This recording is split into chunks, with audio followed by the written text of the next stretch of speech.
Bonsoir ou bonjour à toutes et à tous, en fonction de l'endroit où vous êtes en ce moment sur la planète. Bonsoir à tous ceux qui sont déjà dans le chat. Et bienvenue pour cette toute dernière de l'autre Coupe du Monde. Oui, c'est la dernière, on a mis un petit peu le temps, mais il a fallu rentrer d'un pays à 3 étoiles pour s'installer tranquillement. Je vois quelqu'un qui sourit en bas. Tout va Et, bien. ouais, tout va bien, tout va bien. Voilà, c'est une émission qu'on va forcément consacrer à l'Argentine parce que déjà, personnellement, j'en reviens et puis parce que aussi c'est le champion du monde. Un champion du monde de la planète Hello, ça n'était jamais arrivé depuis la création de Lucarne Posé. Donc, on va, s- on va en profiter un peu, hein. On se prend des douilles à chaque Coupe du Monde. Donc là, pour une fois on peut célébrer. Elle est là, hein, je peux vous la montrer. Elle est là, la coupe. Je l'ai ramenée, les gars. Elle est là, la coupe. Elle est là. On a ramené la Coupe du Monde. On n'a pas fait le voyage pour rien. D'ailleurs, je passe un petit massage. Je vais quand même te saluer d'abord. Vous l'avez vu, il est en bas, il est à côté de moi. C'est monsieur Nico Delarua, Cancha Argentina. Salut Nico. Salut à tous, salut Nico. Je vois que comme au Qatar, n'importe qui peut toucher cette Coupe du Monde, hein. Attends. Même toi apparemment. Mais non, mais moi je la mérite. Regarde, elle est là. Ouais. J'ai fait l'effort. J'ai fait l'effort. Et donc j'en profite, hein, le message il est clair. Je rappelle aux prochains organisateurs que j'étais au Chili en 2015, que j'étais au Brésil en 2019 et que donc j'étais en Argentine en 2022. Vous en tirez les conclusions que vous voulez. Et donc, petit appel à l'Allemagne, hein, pour 2024 ou l'Équateur, hein, pour 2024 plutôt pour nous, hein. Voilà, vous savez, où vous pouvez aller. Elle n'est pas salée cette Coupe du Monde. Non, non, elle est très bien. Voilà, elle va prendre place tranquillement à mes côtés. Voilà, on va revenir forcément sur ce qui s'est passé, sur cette finale, sur ce qui s'est passé aussi depuis, parce qu'il y a eu pas mal de choses qui se sont passées, hein. Je pense que ça a animé ton Twitter de ces derniers jours, hein, Nico. Ça va de ce côté-là, tu t'en sors bien? Ouais, c'était pas le plus sympa à vivre, hein. C'était pas toujours très joyeux. Je vois Pierre qui prend des nouvelles de la famille. Écoute, ma mère s'en remet apparemment de ses visites multiples. Donc, donc c'est bon, ça rentre dans l'ordre, ça se calme, c'est déjà ça. Ouais, c'est-à-dire parce que ça a été chaud, hein. Ah bah oui, oui, j'ai eu pas mal de messages de personnes souhaitant Ah oui, passer du bon temps avec ma maman. Donc écoute, elle était pas très chaude pour, mais bon, non, c'est étonnant. je comprends C'est pas. étonnant, c'est étonnant. Mais voilà, on va revenir sur cette finale. Je pense même qu'on va commencer par ça, comme ça on va être peinard après. On va évacuer le truc, comme ça on va être tranquille. On va revenir aussi ce qui se passe depuis, comme ça après on pourra s'installer tranquillement à parler football, qui était quand même le plus important, parce qu'on en a vu des choses passer depuis quelques jours. Euh, on va pas non plus se cacher qu'il y a certains médias qui en profitent allègrement pour générer du buzz autour de choses qui sont parfois, j'ai envie de dire, très fortement exagérées. Alors, il y a des choses, on les avait déjà dit. Toi, avec Cancha Argentina, tu les avais soulignés. Tout à Moi, fait. avec Hello, je les avais soulignés aussi. On en avait parlé avant même la Coupe du Monde. Ces fameux chants, ces fameux chants racistes des gros débiles qui sont passés à la télé. Ces fameux messages racistes qui sont aussi... Et à la limite, j'ai presque envie de dire, on va dire le mot, hein, quand il y a un connard qui utilise ce mot-là à la télé, mais quand c'est Monsieur Durand de tous les jours, c'est pas très grave. Mais quand on voit par exemple Varsky avant la Coupe du Monde qui commence à allumer, Varsky qui est quand même un journaliste, c'était le consultant de la télé argentine, c'était quelqu'un qui a une énorme influence dans tous les sens du terme, hein. C'est vraiment quelqu'un d'hyper important et de très très écouté en Argentine. Et je l'avais dit, hein, sur Twitter avant la Coupe du Monde, quand Varsky commence à parler des origines africaines des joueurs de l'équipe de France, là c'est problématique. Euh, c'est problématique si Jean-Michel Durand nous fait la même, hein. Enfin, Juan Miguel, Juan Ça Miguel peut, Rodriguez. Mais à la Certainement limite, Juan Miguel Nico. Rodriguez, on s'en fout. Ouais. Il est con, il reste con dans son coin. Mais Varski, c'était plus problématique. Alors oui, il y a eu des choses purement scandaleuses. Le chant et ces propos-là, on peut le dire, hein, on l'a déjà dit, mais on peut quand même le rappeler. Ouais. Ça a été purement scandaleux. Ça l'est toujours, hein, ça reste purement scandaleux. Il y a des choses, à contrario, qui sont fortement exagérées. Euh, je pense qu'on peut les évoquer tout de suite, d'ailleurs, Nico. Ouais. Le fameux coup du cercueil, Ouais. qui a fait Et, beaucoup parler. et un minuto de silencio. Et la fameuse minute de silence, le minuto de silencio. Alors, on l'a déjà dit sur Twitter, on s'est fait défoncer la tronche là-dessus, mais c'est pas grave, on va le dire sur Twitch, on va se faire défoncer la tronche peut-être sur Twitch, bah, c'est pas grave, on verra, de toute façon je pourrais faire le ménage dans l'absolu. Si quelqu'un veut parler à nos mamans, on s'occupera de lui, voilà. La poupée, on va y revenir, on va en parler tout à l'heure de Dibou, Règle Rouge. Mais le coup du cercueil, je vous invite à aller faire un tour sur YouTube, à aller faire un tour sur Google Images. Ça s'écrit Ataud en espagnol, hein, un cercueil, ça se dit Ataud. Je prononce peut-être mal, mais voilà. Euh, vous écrivez ça et vous écrivez genre Boca River. Vous allez voir un clip télé qui est assez intéressant, qui correspond à l'époque où River gagnait tous les super classicos et que les mecs de Boca commençaient à désespérer. Il y avait eu un sketch à la télé où ils avaient amené un cercueil. Je sais pas si tu te rappelles de cette image-là, Nico. Ils Ça me avaient parle amené pas, mais. ils avaient amené un cercueil à la télé sur le plateau avec quatre gars qui le portaient, qui avaient un maillot de River. Sur le cercueil, c'était un truc du genre j'ai vécu comme un bostero, tu vois, aux couleurs de Boca. Et Mhm. d'un coup, Dieu, habillé avec une tenue de River, arrivait et ressuscitait un mort qui était dedans parce que Boca était mort à force de gagner des super classicos. Et un dieu de River ressuscitait le mec de Boca pour en gros lui dire allez vas-y reviens jouer des super classicos. Voilà, ce sont des vannes entre supporters, on en pense ce qu'on en veut, on les trouve bien ou pas bien. La seule chose qu'il faut dire, et je pense que tu me suivras là-dessus Nico, c'est que ce ne sont pas des vannes racistes pour le coup, ce sont juste des vannes. On les trouve de bon goût ou de mauvais goût, mais c'est comme ça. Quand une équipe perd, l'adversaire est mort pour les supporters, c'est comme ça que ça marche. Donc on joue avec l'image du cercueil, on joue avec l'image de la mort, on s'en fout total. C'est comme ça, mais c'est absolument pas raciste. Il y a eu des choses racistes, on l'a dit, hein, les chants, l'histoire des Français qui sont africains, ça c'est clairement raciste.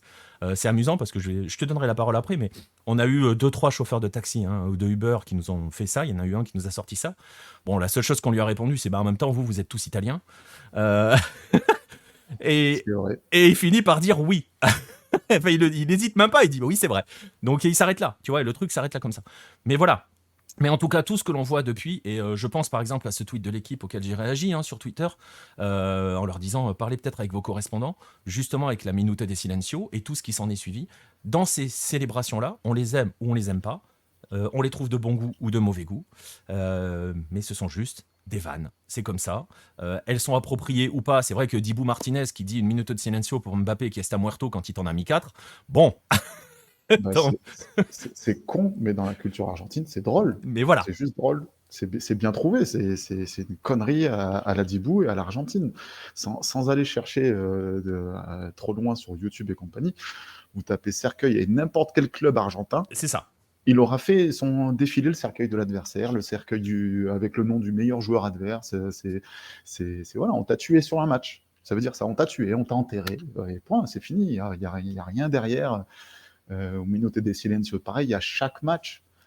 Si vous suivez les matchs argentins, tous les week-ends, il y a forcément au moins un stade qui le chante. C'est River le chante constamment Ah ben River et Boca, ils se le chantent, ils n'arrêtent pas. Hein. non, mais en référence à Et oui. Boca qui meurt à Madrid. Ouais. Donc c'est constant, c'est régulier et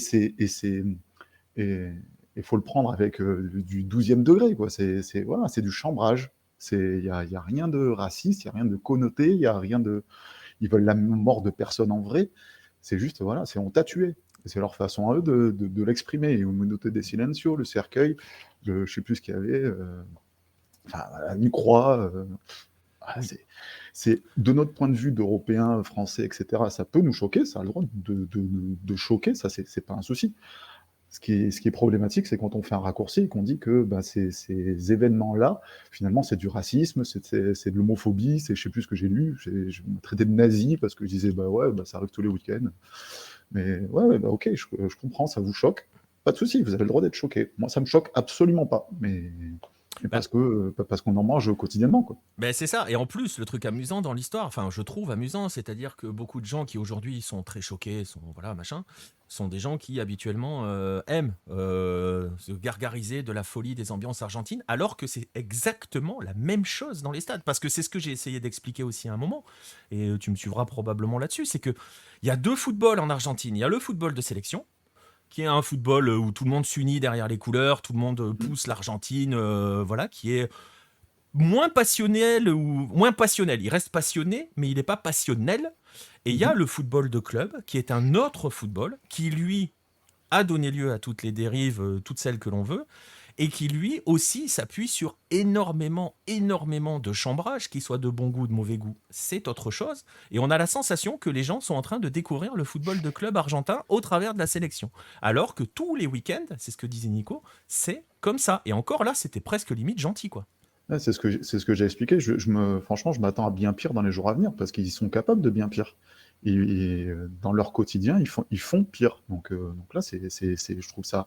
Hormis, on a mis de côté tout ce qui était vraiment raciste et qu'on a dénoncé tout de suite et qu'on continue de dénoncer et que où que ça se passe, ça doit être dénoncé, c'est une évidence.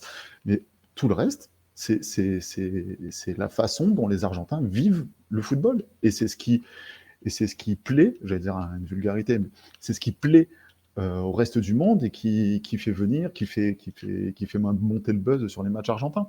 Donc c'est extrêmement facile de pointer du doigt des choses qui nous plaisaient il y a un mois, un an, 10 ans, juste parce que ouais, cette fois c'est pas Estudiantes qui se fait chambrer au hasard, mais mais Ça c'est chantait même l'essentiel. le El que no Salta es un inglés, c'est des joueurs, des supporters qui avaient le maillot d'Estudiantes sauté, hein, j'ai pas compris. Bah ouais, ouais. Même Véron a sauté, pour dire. Incroyable.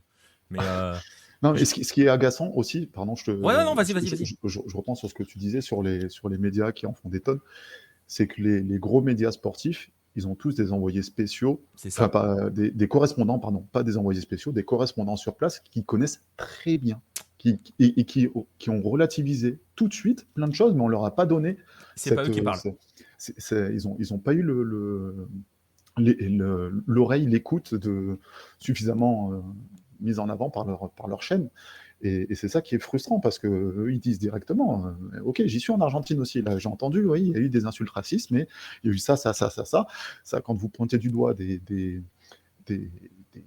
au minuto de silencio, des chants qui sont typiquement argentins et qui font monter juste le buzz et qui font monter. Enfin, c'est juste ridicule, quoi. C'est ridicule, c'est déconnecté de la réalité argentine. Et encore une fois, je n'excuse, enfin, je dis pas, il faut l'accepter et tant mieux et c'est génial, il faut qu'on fasse tout ça. C'est chacun est libre d'être choqué, mais c'est le raccourci de ils chambrent avec ils sont racistes. C'est Ça, tout à ça, fait ça, ça. ça Et m'embête un peu, quoi. on est complètement d'accord. On va saluer Jalon 126 qui a débarqué dans le chat. Bonsoir à toi. Juste, je vois passer quelques messages. Nostromo, par rapport à ton message sur séparer l'ambiance bon enfant de la méchanceté, je peux t'assurer que le minuto de silencio ou le cercueil, en Argentine, c'est bon enfant. Mais des enfants qui le font. Mais oui, Et- et le minuto de silencio, moi j'ai fait le parallèle, je crois que j'ai fait un peu le parallèle sur Twitter à un gars à qui j'ai répondu ça. Quand une équipe, en ce moment en France, quand tu gagnes, il y a la chanson où on dit on les a chicotés. C'est ça, un minuto de silencio. C'est la même chose. C'est la même chose. C'est exactement ça. Il n'y a aucune connotation à ça, il n'y a rien. Et par rapport à ce que dit Ibra sur la fille de BFM TV, alors c'est vrai qu'elle a dit qu'elle a entendu des insultes racistes qu'on n'a pas entendu dans son direct. Par contre, il me semble que c'est elle qui avait interviewé un gars qui avait commencé à parler de trucs qui pour le coup étaient sérieusement racistes et ne l'avait pas traduit. Et ça pour le coup, elle avait eu raison pour le coup. Donc c'est vrai. Mais les insultes racistes, en fait c'est assez intéressant. Et pour vous le dire, hein, j'étais sur place. Donc voilà, pour le coup, pour une fois, je peux le dire. Euh, Il y avait, pareil, on disait tout à l'heure, il y a deux types de public en Argentine. Il y a le public des clubs et le public de la sélection. Et c'est pareil, c'était pareil au niveau des festivités, entre guillemets. C'est-à-dire que nous, on était dans la fan zone très souvent pour suivre les matchs. Et la fan zone, franchement, c'est des familles, hein. Il y a des enfants partout. Je dis pas qu'il n'y a pas d'enfants à l'obélisque parce qu'il y en avait partout aussi et tout. Mais voilà, c'est vraiment une ambiance plus tranquille et tout. Enfin, calme, non, mais tranquille. Calme, ça n'existe pas en Argentine. Mais voilà, par contre, c'est vrai qu'une fois que tu vas à l'obélisque, plus les heures avancent, parce que ça compte aussi, plus le Fernet a coulé, tu vas tomber aussi sur d'autres types de publics qui, eux, vont commencer à être des vrais inchas de club et qui vont se comporter avec les sélections comme si c'était leur club et donc vont sortir les mêmes trucs que si leur River ou leur Boca ou leur Independiente ou leur Racing venait de taper le rival. Et pourquoi ils ont ciblé Mbappé? Parce qu'on peut le dire aussi. Pourquoi ils ont ciblé Mbappé à la fin du match? Parce que tout simplement, c'était la menace. Mbappé leur a fait peur tout le match. Moi, je peux vous assurer que dans la fan zone, à chaque fois qu'il touchait le ballon, il y avait, c'est ce que j'ai expliqué à des amis, je leur disais, il y avait un temps de suspension. C'est-à-dire que d'un coup, plus personne ne respirait. Mais vraiment, et t'as déjà fait quelques stages d'Argentin, Nico, Ouais. tu vois ce que je veux dire? On le ressent, c'est-à-dire que tout à coup, tout le monde fait, et tu le sens que ça Ouais, bien retient sûr. son souffle. Et derrière, dès que soit il perdait la balle, soit elle était interceptée, ou il donnait la balle à un mec qui la perdait, c'était célébré comme un but. Donc c'était la menace, dans le sens positif du terme, c'est le rival. Là, pour le coup, c'était pas raciste. Et pour vous donner une idée, moi, à la fanzone, euh, j'ai entendu des insultes contre Mbappé, aucune raciste. Alors il y en avait peut-être ailleurs, hein, je dis pas qu'il y en a pas eu, il y en a eu, hein, de toute façon il y en a eu, on en a entendu. À l'obélisque, il y en a eu, ça c'est clair, forcément. Mais voilà, et pour le dire aussi, le fameux concha de tu madre n'est pas une insulte raciste, c'est une virgule en Argentine. Ouais, c'est le putain de chez nous, de Nice, du Sud. Messi, il gagne la Coupe du Monde. Le premier truc, c'est ça. On est champion à la concha de su madre. Et c'est rien. C'est une interjection, quoi. Ah, c'est une virgule. Mais tu l'as dit, c'est putain. Ils le disent tout le Ouais, temps, tout le temps, tout le temps. Alors, oui, Règle Rouge, je vois il y a eu celui-là. Alors, celui-là n'est pas raciste, mais il est homophobe. Je vais pas le dire lequel? sur Twitch, je sais pas, parce que PUTO. Ah, Donc, celui-là, dans l'absolu, il est considéré comme homophobe. D'ailleurs, le Mexique se prend des sanctions régulières parce qu'à chaque dégagement de gardien, ils envoient celui-là et ils se prennent. Il y a même eu des matchs arrêtés là-dessus. Donc là, pour le coup, c'est pareil, c'est pas raciste, c'est homophobe. Alors, c'est pareil, c'est tout aussi condamnable, hein. il faut dire gigolo pour pas que ce soit homophobe. Bah, c'est considéré Parce que homophobe. c'est. C'est considéré Ouais, homophobe. d'accord. Regarde, le Mexique, il y a eu des matchs arrêtés à cause de ça, parce que les supporters le faisaient à chaque dégagement du gardien. Donc voilà. Mais il y a eu, évidemment, on l'a jamais dit, on n'a jamais dit le contraire. Mais alors, par contre, arrêtez avec l'Argentine, fils de nazi. Euh, Sans déconner, bosser l'histoire, l'immigration allemande, elle commence au 19e siècle. C'est pareil, j'ai un peu réagi sur Twitter là-dessus, quand on commence à nous expliquer qu'ils ont fait une purge des Noirs au 19e siècle. Mais putain, les mecs, sérieusement, allez pas reprocher aux Argentins de 2022 que Sarmiento, qui était influencé par la France, voulait faire une Argentine européenne, donc blanche. Arrêtez 2 minutes, relisez l'histoire. Sarmiento et Alberdi, voilà, c'est super. Ils ont des avenues à Buenos Aires. Ils sont soi-disant ceux qui ont amené la démocratie dans certains livres d'histoire européens. C'est eux qui ont fait l'épuration, hein, concrètement, il faut dire les Ouais, choses. ouais. Donc voilà, mais c'était au 19e siècle. Est-ce qu'on va reprocher à un Français de 2022 euh, que son pays s'est enrichi sur le dos de l'esclavage? Faut être sérieux 2 minutes. Donc non, l'Argentine, je vous assure, hein, pour avoir discuté avec des gens, et c'est pas parce que je suis blanc, parce qu'on me l'a fait celle-là sur Twitter. euh, j'ai discuté avec des gens de toutes les couleurs, parce que c'est pareil, hein, il reste des noirs à Buenos Aires. D'ailleurs, le dernier recensement qui a été fait en 2006, 2008, je sais plus, c'était 3%, ça avait remonté, parce que les fameux 0,4 que l'on voit à quelques trucs, dans quelques vidéos machin, c'est au début du XXe siècle, c'est après le travail entre guillemets, d'épuration menée par Sarmiento et toute sa clique, hein. Donc voilà, relisez un petit peu l'histoire, intéressez-vous, il y a plein d'histoires là-dessus, c'est hyper intéressant. De la construction de l'Argentine, c'est 1853, c'est la Constitution, c'est quand De Rosas, qui est la dictature de De Rosas prend fin, Sarmiento arrive, Alberdi écrit la Constitution et l'Argentine décide d'être une nation blanche. Il y a tous les textes de Sarmiento qui datent de milieu du 19e siècle, qui justement parlent de civilisation pour l'Europe et qui considèrent que le pays argentin n'est pas un pays civilisé, est un pays vide. Voilà, tout est parti de là. Et leur inspiration, histoire de rigoler un petit peu plus, c'était la France. Voilà, faut dire les choses. Ouais, ouais. Donc voilà, on repose un petit peu les choses. On va quand même, voilà, juste calmez-vous avec l'Argentine. Elle n'est pas différente aujourd'hui qu'elle ne l'a été hier. Elle n'est pas plus raciste aujourd'hui qu'elle l'était avant la finale de Coupe du Monde. Euh, Après, le plus gros racisme, il est entre latinos, surtout là-bas, hein. ouais, Argentin, c'est pas envers les Noirs, c'est pas envers les Européens, enfin, c'est envers les Paraguayens, les Boliviens, quoi, surtout, hein. Donc, C'est exact, tu fais bien de le préciser parce que c'est ça. Et pour vous dire, il y a pas mal de Sénégalais, de Nigérians et de Ghanéens à Buenos Aires. Enfin, pas mal. Il y en a. Voilà. Alors, quand on vous dit je suis allé à Buenos Aires, j'ai pas vu un noir, c'est que tu es resté dans un quartier, hein, où je sais pas ce que tu as fait, mais tu es resté dans ton appart. Il y en a. Évidemment, il y en a pas 30 milliards, hein, on va pas se mentir. Il y en a Euh, même des pros à Lanús. et C'est vrai en c'est vrai. plus. C'est vrai. Mais pour le coup, tu as raison, il y a un pour le coup, un vrai racisme avec les Boliviens et les Paraguayens. Là, Bah, pour le c'est coup, une insulte, hein. Vous oui, traitez quelqu'un de paraguacho, c'est une insulte. c'est ça. Les Colombiens, je suis pas. Je vois Pierre et Jalonne sur les Colombiens. Pas plus que ça, hein, les Colombiens. Non, non. Non, non, pas spécialement, non. Pierre, peut-être qu'on l'insulte lui directement, mais Oui, c'est autre chose. voilà. Bon, enfin bon, Pierre, C'est Pierre, quoi. Pierre, il est colombien. Bon, il- mais voilà. Donc voilà, la précision, elle était importante. De toute façon, on sait que le temps va passer, que le buzz va partir sur autre chose. Mais c'est quand même assez triste, quand même triste ouais, de voir ce genre de réaction-là. Il y a eu des choses condamnables, il y a des choses qui ont été condamnées, très clairement. Mais arrêtez, enfin, va falloir calmer le jeu au bout d'un moment là-dessus, parce que c'est pas possible de dire autant de conneries à la seconde. Enfin, si Twitter, hein, tu vas me dire. Mais enfin voilà, ça devient Ouais, assez dingue. et puis si quelque chose vous dérange avec l'Argentine, nous ne sommes pas leurs avocats. Non. Euh, Ah, tu sais, moi, on m'a dit que j'étais le euh, VRP du racisme, hein. ouais, ouais, Ah, moi, c'est celle-là. moi, on m'a dit que j'étais le SAV du nazisme argentin. Ah, bah, Et j'ai hésité à me tondre la moustache, la pelouse, la moustache, mais non, j'ai pas fait. Mais ouais, non, mais après, ce qui est dérangeant, c'est toujours ces raccourcis. Est-ce qu'on dit aux Allemands d'aujourd'hui que ce sont des nazis? Est-ce qu'on dit aux Espagnols que ce sont des franquistes? Est-ce qu'on dit aux Italiens que ce sont des fascistes? Aujourd'hui, ben voilà, l'histoire, elle a été ce qu'elle a été. Les Argentins ont accueilli des dizaines de milliers de nazis après la guerre. Ils avaient commencé avant parce qu'il y avait déjà eux aussi, ils avaient, les Allemands, l'idée de conquérir et de faire l'Allemagne des Amériques, un peu comme les États-Unis d'Amérique.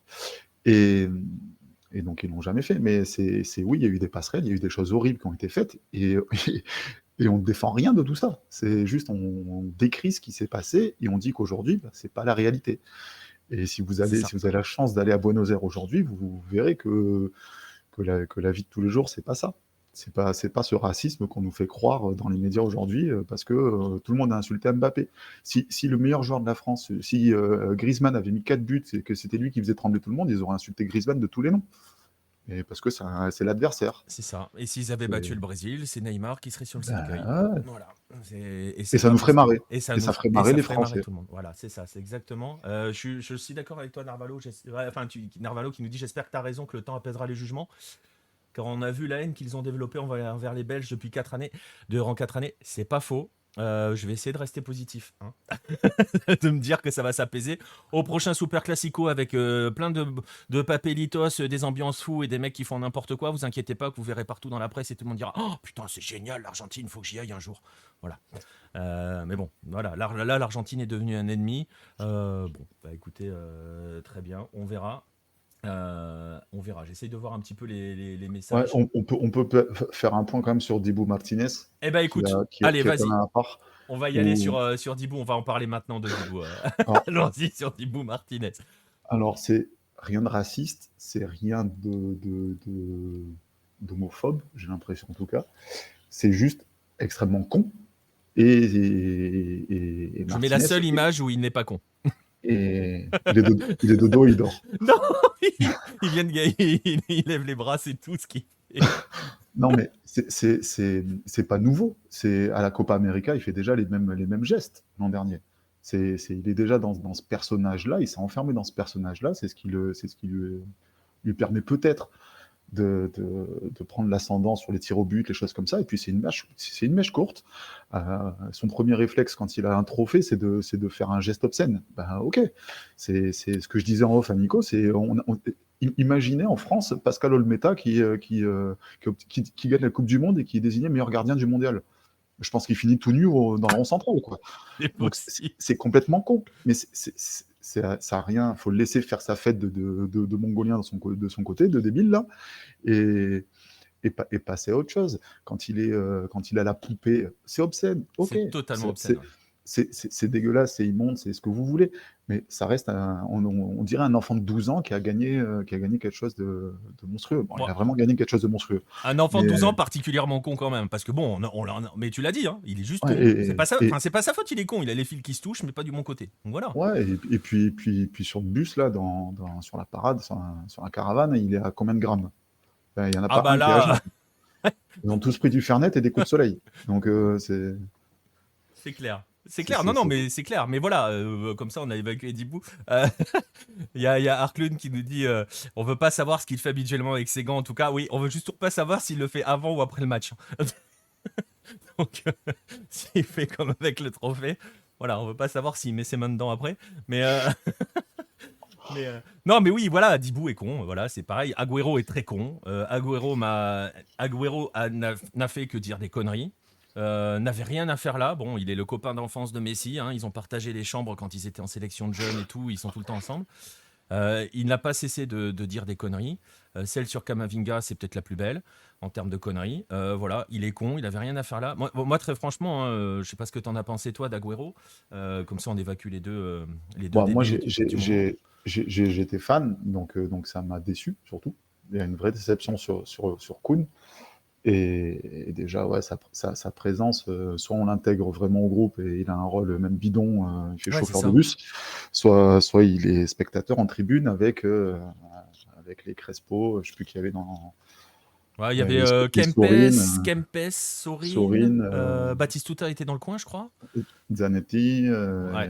il y avait du monde, quoi. Mais bon, voilà, il aurait pu faire partie de cette bande-là plutôt, mais bon, c'est comme Il ça. était le streamer Twitch de la sélection. Tu sais, c'était le Luis C'est- Enrique de la sélection argentine. après, c'était génial. Par contre, c'était C'est génial. Et vrai, ça le servait live sur strictement Twitch à était rien. plutôt bon. Ça servait strictement à rien, mais ça a donné un peu plus de relief à la Coupe du Monde de Papou Gomez qui avait complètement raté, qui est devenu le super Beckham. C'est vrai. Donc c'était intéressant du coup pour ça. Mais bon, C'est vrai, c'est- mais c'est vrai que le live Twitch pour le coup était assez drôle parce qu'on a vu les joueurs aussi sous un autre angle. On a surtout vu Messi ah ouais. extrêmement détendu et extrêmement drôle. On va en parler tout à l'heure hein, de Léo. Mais voilà, en tout cas, oui, moi aussi personnellement j'ai été déçu d'Agüero, de son comportement. Voilà, en fait, on s'est juste rendu compte qu'Agüero est con. Voilà, ça arrive. Et évidemment. Comme dit Nostromo, il faut pas réduire Dibou Martinez à ces images-là, il reste un gardien talentueux. Ah non, mais tu peux être un gardien très talentueux et juste être con, hein. C'est pas Ouais, incompatible. C'est pas incompatible. Voilà, on est tombé sur deux idiots qui en plus maintenant avec la chaleur et le Fernet sont en roue libre totale. Donc voilà, mais bon, c'est vrai que voilà. Mais bon, comme ça, on a évacué tout ce qu'on voulait évacuer. Puis on va pouvoir c'était parler aussi ballon. Ouais, c'est ça. Et puis c'était important quand même C'était quand même important de revenir un peu là-dessus parce qu'il y a eu beaucoup de choses qui se sont passées, beaucoup de mauvaises choses qui ont été dites, et d'erreurs qui ont été commises. Et malheureusement, comme tu le disais, Nico, les, euh, comment dirais-je, les correspondants des différents médias qui, eux, savent ce qu'est l'Argentine pour y vivre. D'ailleurs, j'en profite pour saluer Florent que j'ai croisé là-bas, Florent Torchu que j'ai croisé à Buenos. On Voilà. peut saluer aussi Georges Quirino Chavez, Ouais, hein, mais je l'ai pas vu. Mais qui fait on bien peut le le saluer. taf. Et... Effectivement, on peut saluer Georges Quirino. Et on n'est pas venu les chercher sur ces choses-là. Eux connaissent l'Argentine, savent comment ça marche.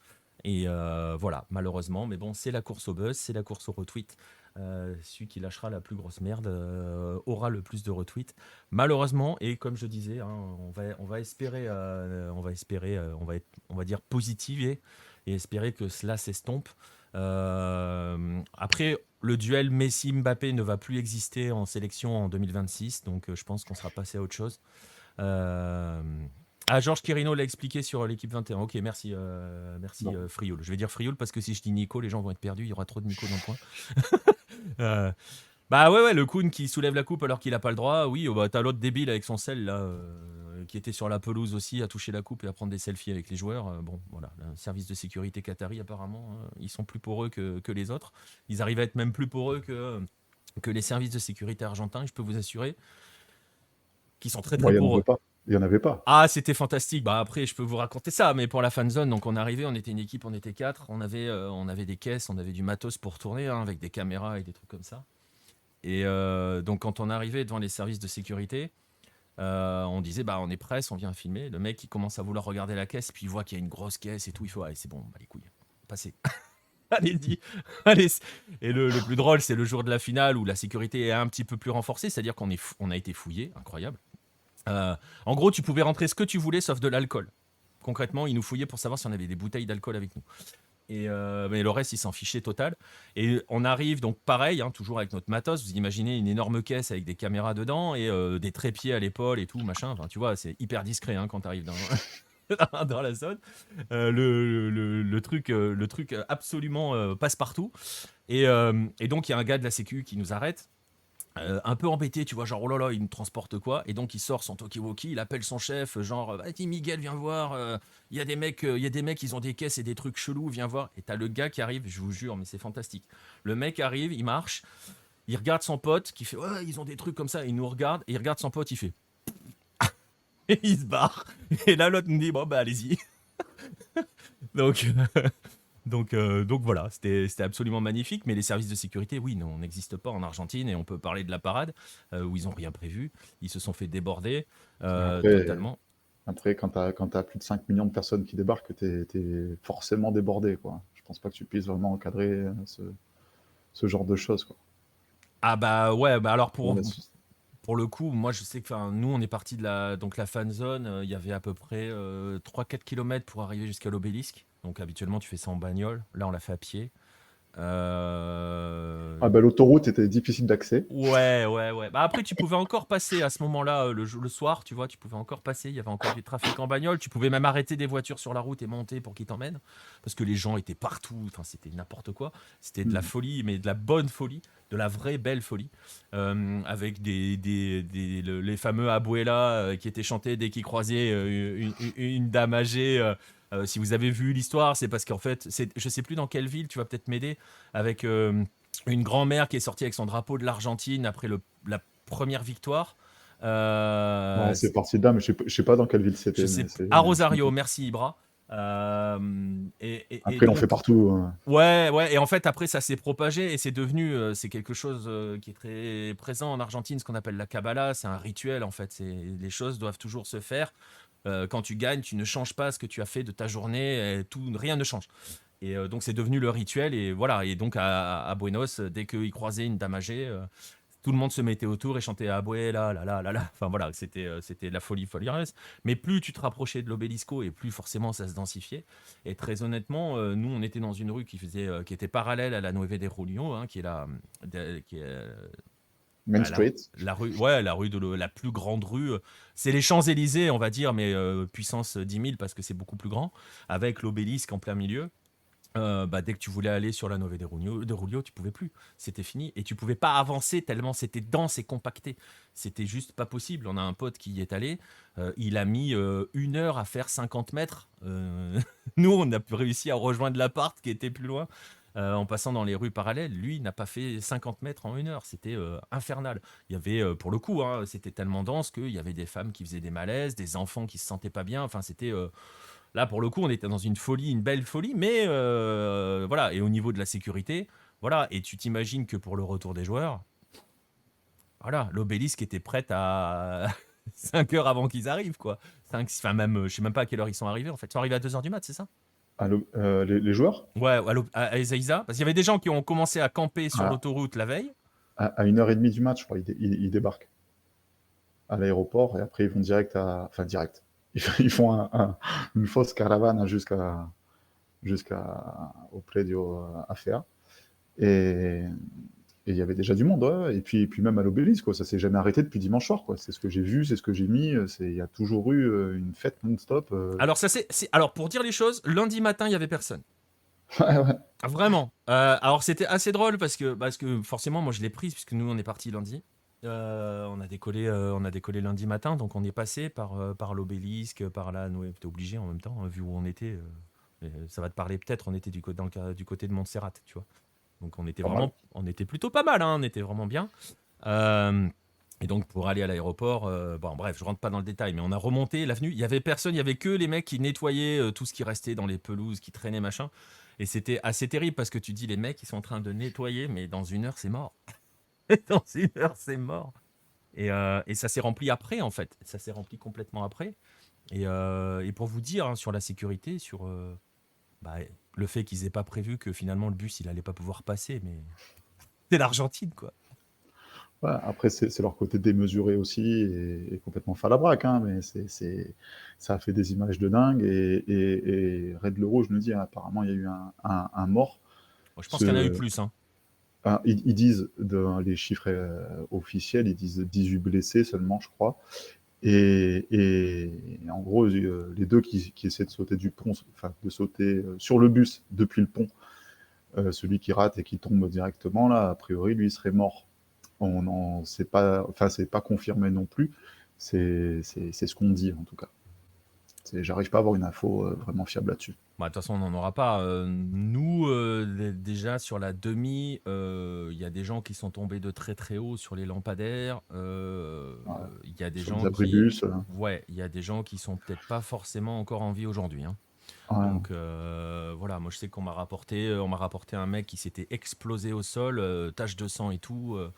Enfin, il y avait une belle flaque, voilà quoi. Après, ça explique aussi un petit peu la façon dont a vécu les joueurs la Coupe du Monde. Il y avait une réelle émotion, une réelle pression, une réelle envie, au-delà sûrement des limites acceptables, hein, qui dépassent l'entendement pour nous depuis la France. Mais quand on voit Pablo Aimar en larmes en plein match parce que ça se passe mal, parce que c'est en train de s'échapper, quand on voit les réactions de tout le monde, bah les, les joueurs sont juste des inchas de plus, quoi. Ils sont pas au-dessus des Argentins qui vivent ça passionnément. Les joueurs l'ont vécu exactement de la même façon. Ils ont joué comme des inchas. Et c'est plutôt bien vu de faire ça, hein, d'un point de vue argentin. C'est ce qu'on leur demande. Mais du coup, bah, c'est aussi déraisonnable de leur part. Et ben, leurs supporters ont aussi des comportements bien trop excessifs. Ils se mettent en danger, ils mettent en danger des gens, et etc. Quoi. Donc c'est leur façon de vivre les choses très intensément, très salement des fois. Et c'est comme ça, il faut en faire toujours plus. Mm. Et Paria et LPB Clément nous disent dans le chat qu'on voit sur la vidéo le mec du pont qui se relève et qui est relevé par des inchas. Donc, de toute façon, on va pas se mentir, on les aura pas les infos, hein. Donc, on saura jamais, hein. Dans cette histoire-là, on saura jamais. Et très honnêtement, on connaît l'Argentine. On sait comment, ce que vient de vous dire Nico à l'instant, 5 millions de personnes à Buenos Aires, c'est pas possible qu'il y ait que Ouais. c'est pas 18 possible. blessés, Ouais, c'est pas possible. c'est juste un sort de boîte, quoi. Ouais, 18 blessés. c'est ça. Non, mais vraiment. Oui, c'est ça. Donc c'est pas possible que le bilan soit pas plus relevé que ça. Mais oui, oui, c'était assez dingue au niveau de la folie. Moi, ce que j'ai trouvé impressionnant, surtout sur la demi, c'était plus difficile à voir après la finale parce que vraiment, je vous jure, il y avait trop de monde. L'obélisque, c'était impossible, hein. On essayait de tourner, on avait un gars qui tournait, caméra à la main. Bravo à lui. Voilà. Vraiment, bravo à toi, Thomas. C'était voilà, il lui est arrivé des trucs fous, hein. Il s'est fait tirer son téléphone, il a coursé un mec, il a fini par récupérer son téléphone. Enfin, c'était pour la demi, pour la finale. Il y a des mecs qui ont essayé, mais bon, voilà, mais c'était trop dense en fait. Tu pouvais plus rien faire. Très honnêtement, c'était impossible d'aller dedans. Mais par contre, voilà, ce que je disais, c'est vous avez des familles, il y a des enfants, c'est incroyable, et euh, et c'est vraiment quelque chose que vous voyez pas ailleurs. Vous êtes incapable de dire à quelle classe sociale les gens appartiennent. Alors que d'habitude, on arrive à, c'est pas, c'est comme ça, hein, on voit qui est classe moyenne, qui est plus pauvre, qui est classe riche. Là, impossible de savoir. C'est pas possible. Et c'est vrai que cet aspect émotionnel vécu par le peuple, tu l'as dit, Nico, on va transiter là-dessus. On va faire la transition là-dessus justement par rapport à l'émotion qu'il y avait au sein de cette sélection après chaque match. Les voix vacillantes, à chaque fois qu'ils avançaient et tout. C'est quelque chose qu'on nous a beaucoup dit là-bas, c'est que cette sélection-là a réussi à se reconnecter avec son peuple, parce que ils ont perdu quand même 7 finales entre 93 et, et 2021. M'en parle pas. 7 finales, donc les gens se sont complètement détournés de la sélection, il faut le dire. La sélection, voilà, dans l'absolu, c'était nous, on nous a dit, hein, mec, si tu gagnes pas avec Agüero, avec Tevez, avec Riquelme, avec Messi, tu gagneras jamais. Et donc les gens, au bout d'un moment, ils se disaient, ben, je préfère encourager mon club. On nous l'a dit, hein, je préfère encourager mon club parce que je sais qu'il y a des moments où il va gagner, alors que la sélection, c'est mort. Ouais, et puis ils ont mangé aussi une gestion de la sélection catastrophique qui les a éloignés de leur sélection. Quand Scaloni débarque, il récupère quoi? Il récupère une sélection en miettes, une image désastreuse, médiatique, humaine, sociale. Plus personne ne veut l'avoir, cette Argentine. Même moi, elle me dégoûtait, cette Argentine-là. Elle avait aucun sens. Et c'est la force, je pense, de Scaloni, pour l'avoir bien crépi à sa nomination, Il etc. faut dire qu'il sort de nulle part. Je reconnais mes Non, erreurs, mais hein, moi, de jugement. Hein. il sort de nulle part, Scaloni. Complètement. Ouais, Et c'est un. Enfin, on va dire les choses clairement. C'est un peu le bouche-trou de service à ce moment-là. mais c'est le seul qui accepte. C'est ça. C'est... Alors, il n'y avait pas un gros budget non plus, donc il ne pouvait pas les chercher trop haut sur les entraîneurs argentins qui évoluent, qui étaient en poste en Europe. Donc, il restait qui voulait venir. Bon, ben, Scaloni, t'étais l'adjoint, vas-y, viens. Euh, puis voilà, sa première réussite, ça a juste été d'apaiser les choses dans la sélection. Vraiment, j'aimais absolument pas ses premiers matchs, etc. Mais en tout cas, il y avait une continuité. Il a ramené une espèce de sérénité dans la sélection et dans le rapport qu'il a eu avec ses joueurs, mais surtout avec les médias et les Argentins eux-mêmes. Et c'est ce qui a fait que petit à petit, ça a pris. On parle quand même de Scalonetta. On parle Ça, pas c'est fort. on parle pas de la bande de Messi. On C'est parle de vrai. Scalonetta. Ça a du sens. Et c'est lui qui a ramené Messi en sélection. Il faut le dire. Je vais juste rebondir 2 secondes par rapport à un Bon, message là, de j'ai du Renzo. mal à suivre le chat, Ouais, mais ça. je l'espère. Hein. On est désolé si on n'y lit pas tous les messages. On n'est pas habitué à autant de messages. Par rapport au débordement, machin, en France, on aurait eu des casseurs. Alors, il y a eu quelques casses quand même. On va pas se mentir. On va pas opposer les deux pays, France ou machin, parce que voilà, ça nous saoule suffisamment que ce qui se passe en ce Ouais. moment, la façon dont l'Argentine est vue. Donc, on va pas le retourner. Il y a eu un peu de casse quand même. J'ai en tête un hôtel dont la devanture a un peu explosé. Donc, Après, il y a la légende du McDo de l'Obélisco. Hein. alors celle-là, elle est fantastique. Alors on peut la C'est- raconter, vas-y, tu peux la raconter parce que Non, non, mais le McDo de l'Obélisco, qui se fait démonter à chaque rassemblement, à chaque fois qu'il y a une équipe qui gagne quelque chose. Hein. Donc, si vous voulez, il y a un compte Twitter spécifiquement sur le McDo vous tapez McDonald's Obélisco, et il se fait régulièrement fracasser, mais voilà, c'est habituel. Ça et choque c'est même plus personne. Hein. non, c'est ça, et c'est tellement drôle. Moi, quand on est parti le lundi matin, il était encore là, il était encore en bon état. Et, on est passé devant et le chauffeur du Uber me dit, oh dis donc, t'as vu le McDo ils ont tout fermé hier. Pour l'instant, ils sont encore entiers. Je sais pas dans quel état il est après les 5 millions du lundi. Et j'ai eu aussi une image sympa avec les espèces de barricades pour protéger les bâtiments, les choses comme ça, devant le McDonald's, et Oui. quelqu'un qui avait tagué en gros Que miras Bobo. Ah, comme si le McDo parlait directement. Quoi. Bon, Vous ça m'amusait. Ouais, C'est- vous pouvez chercher la légende du McDo de l'Obélisco qui se fait détruire. Les supporters de Boca Ouais, en ont une détruit spécialité. plusieurs. Sont les spécialistes de la destruction du McDo. Donc, il y a des casseurs aussi. C'est pas le même truc, mais il y a quand même. Voilà, c'est le principe des manifestations humaines. Il y a forcément toujours des débordements, surtout Après, quand c'est alcoolisé comme ça. imaginez 5 millions de Français place de la Concorde, C'est ça. avec, allez, sur les 5 millions, tous les ultras de Paris, sachant que là, dans cette hypothèse-là, Paris a au moins 10 clubs avec que C'est avec ça. beaucoup de barras bravas et d'hinchas qui viennent et qui sont réunis au milieu de tout ça. Bon, bah, déjà, moi, Avec je trouve du que la Fernet scène qui coule à raconte. flot. Ouais, et puis des narines un peu poudrées, et un peu Mais de voilà, un tout. peu Hein. de tout, ouais. Poro y vino, hein, même Agüero, il chantait ça dans le vestiaire. Donc, C'est vrai, c'est vrai. Donc voilà, ouais, ils avaient peut-être une petite fin, Nostromo. Mais voilà, le McDo de l'Obélisque. D'ailleurs, si un jour vous allez à Buenos Aires, vous pouvez le visiter, ce McDo, quand il est en bon état. vous ne trompez N'hésitez. pas de jour. Hein. Mais voilà, tout ça pour dire qu'il y a quand même aussi, il y a quand même aussi un peu de casse. Voilà. Ouais, bien sûr. Toujours de la Quelques classe. voitures de police aussi qui ont été dérobées Oh là, le coup de la voiture de police volée, c'était fantastique ça. et qui paradent, hein. Ils s'échappent pas avec, hein, juste ils avancent tranquille, ils font la fête avec la voiture de police. Bon, après il y avait aussi des flics, qui avaient des drapeaux, qui sautaient au lieu de surveiller, c'était un peu C'est ça. Mais bon c'était bref. une douce, enfin c'était une folie avec, oui, forcément des écarts, des choses comme ça. Mais voilà, de manière générale, il y a un climat de, enfin, voilà, c'est juste une folie. Et c'est vrai que c'est quelque chose qui est important, c'est quelque chose qu'on nous a beaucoup dit là-bas et que tu ressens quand tu vas là-bas. C'est aussi leur seule parenthèse enchantée, hein. Ah, Euh, bah là, tu en reviens, donc tu as dû te rendre compte qu'il n'y avait pas tous les produits disponibles quand on voulait, comme on voulait, qu'il y a quand même une vraie difficulté quasi historique maintenant, depuis le temps, mais économique, sociale, etc. quand même, on hein. est à 200% d'inflation cette année, hein. Ouais, ouais, et puis ça dure, quoi.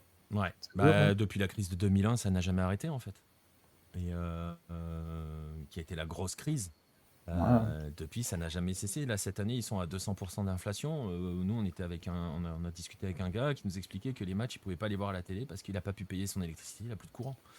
Donc voilà. Mais il te disait derrière, oui, ok, mais s'il gagne le truc, ça va pas payer mon loyer, ça va pas résoudre mes problèmes, mais putain, je vais faire la fête. ouais, ouais, Voilà. bah, c'est ça. Mais après, c'est souvent comme ça, c'est ce rapport-là qu'ont les Argentins avec leur football, c'est que c'est pas l'opium du peuple, c'est pire que ça, quoi. Enfin, en 78, c'est leur bouffée d'oxygène aussi, en C'est pleine ça. dictature. En 86, quand c'est Diego, ils en peuvent plus. 82, il y a eu les Malouines. Enfin, ils vivent des choses compliquées. Et c'est là-dedans qu'ils se retrouvent, qui s'unissent, qui se réunissent, et qui fêtent à leur façon. C'est ça. C'est ça. Fais gaffe, Complètement. Nico, t'as une petite interférence dans ton son. Donc t'as peut-être ton truc qui a bougé là au niveau de ton micro, fais gaffe. Je vais voir. Peut-être il faut que j'arrête de bouger en me parlant, peut-être. Non, je sais pas, c'est que là il y a une interférence d'un coup. Je sais pas si les gens du chat l'entendent, ils me le diront s'ils entendent ça. Je n'ai pas vu la vidéo d'Otamendi qui se roule un peu sur le micro, j'ai pas vu celle-là. Voilà, ça surprendrait personne, hein.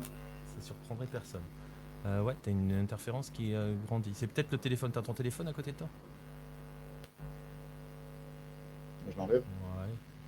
Voilà. Je l'ai depuis le début, hein, donc, Ouais, non, c'est pas ça.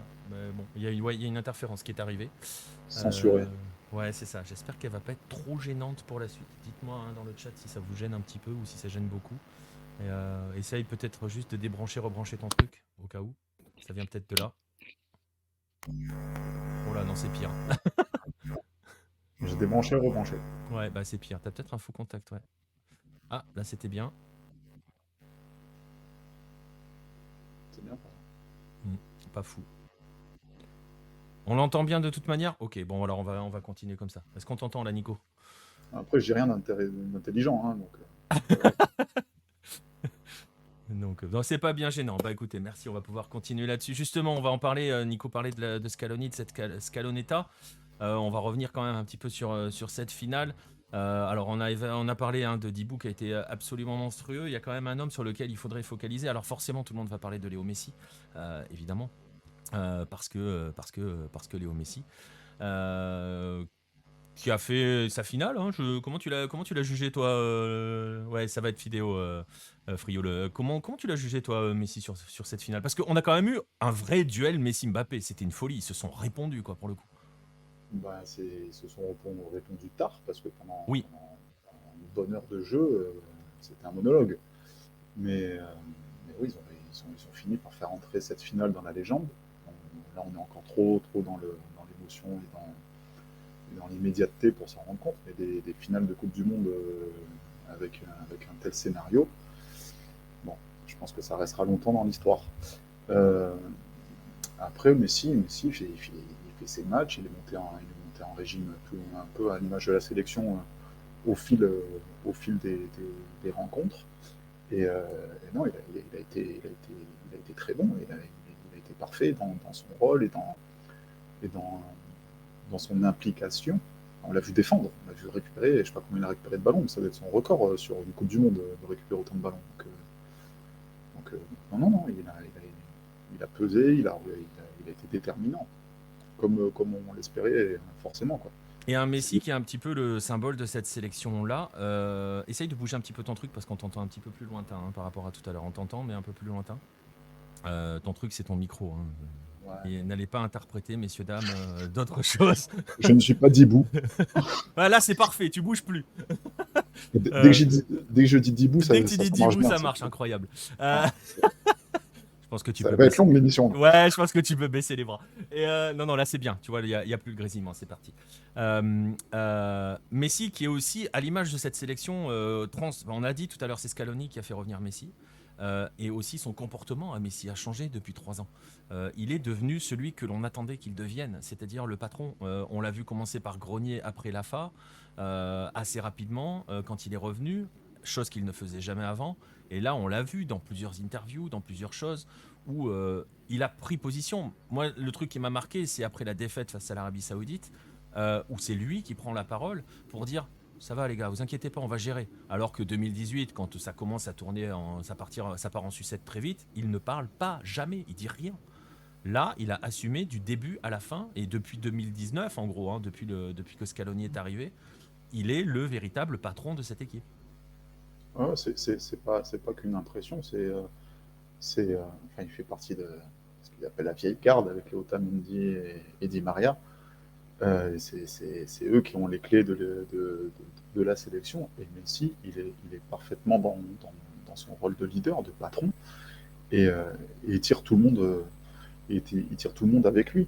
Et en plus, il y avait cette envie partagée, cette envie commune de chaque joueur de gagner la Coupe du Monde pour eux, mais encore plus pour Messi que pour eux-mêmes. C'est c'est- c'est quelque chose de rare, en tout cas. Je ne sais pas si c'est bien, mais en tout cas, c'est rare. Euh, et, et Messi, ouais, il a géré vraiment comme un leader, ce qu'il n'était pas par le passé. Tu C'était vois, c'est ce que dit vraiment. Thomas dans le chat, hein, un vrai Pardon. leader. Mais avant, c'était juste le leader technique, mais ça veut tout dire et rien dire. C'était pas le patron du vestiaire. 2018, le leader, c'est Mascherano. Donc, Ouais, grave. alors que ça devrait être Messi. Ouais, ouais. Après, je sais pas si du point de vue du caractère, tout ça, est-ce que ça doit être Messi ou pas, je ne sais pas, mais en tout cas, c'est naturellement qu'il est devenu. Et, euh, et là, il s'est imposé dans ce rôle-là, et finalement, il a eu autour de lui des joueurs qui l'ont suivi sur son rythme, sur son tempo, sur sa communication, sur, tu disais, là, après l'Arabie Saoudite, il a réussi à calmer, à apaiser un petit peu tout le monde en disant ça va bien se passer, vous inquiétez pas, c'est Et juste la un presse est accident. restée très calme. Et c'est ça surtout, c'est que la même chose sous Sampa, avec, j'imagine, un Pipita Higuaín devant, et pas un Lautaro, c'est pas la même histoire. Hein. C'est Scaloni, c'est pour ça que je dis qu'il a réussi à apaiser, à amener de la sérénité, et il a été déterminant là-dessus, c'est parce que Sampaoli, il était conflictuel avec toutes ces personnes-là. Donc, au moindre petit problème, ça explosait forcément. Là, c'est l'inverse. Il a été très, très, très amical avec tous ces journalistes, avec tous ces rapports. Il a jamais été dans le conflit, c'est pas son caractère à Scaloni. Donc du coup, au premier échec, tout le monde n'est pas tombé sur la sélection. Tout le monde a gardé espoir de on va y aller, c'est pas fini. Ouais, ouais, c'est exactement ça. Et c'est vrai que c'est la plus grande force de Scaloni, d'avoir apaisé. Alors, arriver à apaiser un climat autour de quelque chose en Argentine, c'est pas un exploit, hein, c'est un miracle. C'est du jamais vu. Hein. C'est du jamais vu. Et oui, on va en parler par rapport à tout cela. Je vois passer vos messages dans le chat. Ils avaient un jeu, comme tu dis, Nostromo. Ils étaient sûrs. Elle était sûre de sa force, cette Argentine. Oui, parce qu'elle n'a même pas vacillé après la défaite face à l'Arabie Saoudite. Même si elle a un tout petit peu douté quand même face au Mexique, la première mi-temps face au Mexique, c'était pas forcément le truc, mais elle est montée en régime au fur et à mesure des matchs. Elle a gagné aussi en sérénité au fur et à mesure des matchs. On l'a vu, dès qu'elle commençait à se libérer, c'était un rouleau compresseur au bout d'un moment. Ouais. La finale, elle est gérée parfaitement. Et par rapport à Scaloni, ce que nous dirait Le Rouge, les changements de Scaloni ont été bons. Ouais, sauf face à l'Australie où il se fait très peur quand même. Ouais, contre la France, Di Maria qui sort. Bon, Et voilà, on va en parler tout à l'heure de Di Maria. ouais, Hein. C'était mon teaser avant de. Mais oui, on va parler forcément de Di Maria parce qu'on est obligé de parler de Di Maria tellement ce joueur est grand. Et enfin aussi, je pense qu'on mesure. Enfin, tu vois, c'est pareil, ça m'énerve ces phrases. On se rend pas compte à quel point il est énorme. Si, si, je vous jure, on s'en rend compte. On s'en rend bien compte. Et je pense que la défense française s'en est très très bien rendu compte dans ce match. Ces changements étaient bons. C'est surtout, ils avaient des certitudes dans la façon dont ils voulaient jouer et tout, pas forcément dans le système, c'est parce qu'il a changé de système, toujours dans la capacité à s'adapter, et il a fait des choix extrêmement forts quand même, parce que, bon, même si, bon, les supporters de River que nous sommes, attendez Enzo et Julian, on attendait que dans cette sélection, il les a quand même lancés en pleine Coupe du Monde, parce que Julian devait être, entre guillemets, le remplaçant de Lautaro, et voilà, et même j'ai presque envie de dire, avant d'évoquer voilà, ces changements-là, parce qu'Enzo s'est installé direct, Enzo et Julian se sont installés, McAllister s'est installé, c'était pas eux à l'origine, hein. On se rappelle que le milieu de la Scaloneta, c'était De Paul, Lo Celso, Rodriguez. Euh, voilà, il a quand même ça, et Paredes ça Du se, choix 4. ouais, Ouais. voilà. Mais c'était certainement pas McAllister et Enzo Fernandez. Et je Et pense que c'est une de ses forces à Scaloni, c'est de ne pas s'entêter en Argentine. Je veux dire, depuis toujours, non pas toujours, parce qu'il fallait gagner des titres avant, mais on a toujours eu l'opposition entre le romantisme de Menotti et le pragmatiste. Et le prag- Ah, pragmatisme. et là, justement, Scaloni, lui, il se met parfaitement entre les deux. Il est entre Bilardo et Menotti. Il est dans quelque chose où il s'adapte très facilement et sans s'entêter. Il faut être capable, sur une Coupe du Monde, de dire bon, Papou Gomez, c'est toi qui devais remplacer Lo Celso, mais finalement, tu fais pas l'affaire en mettre le petit jeune McAllister. C'est pas évident. Lautaro, qui a un statut, et des joueurs à statut dans une équipe, à sortir sur un événement comme ça pour lancer des petits jeunes et, et pour qu'ils réussissent, ça veut aussi dire que le groupe a accepté ça. Ouais. C'est ça, c'est dans ce sens où la Scaloneta, il y a vraiment quelque chose qui s'est construit avec le temps. Je pense que les 32 matchs sans défaite a beaucoup joué là-dessus, sur la confiance et sur la construction d'un groupe.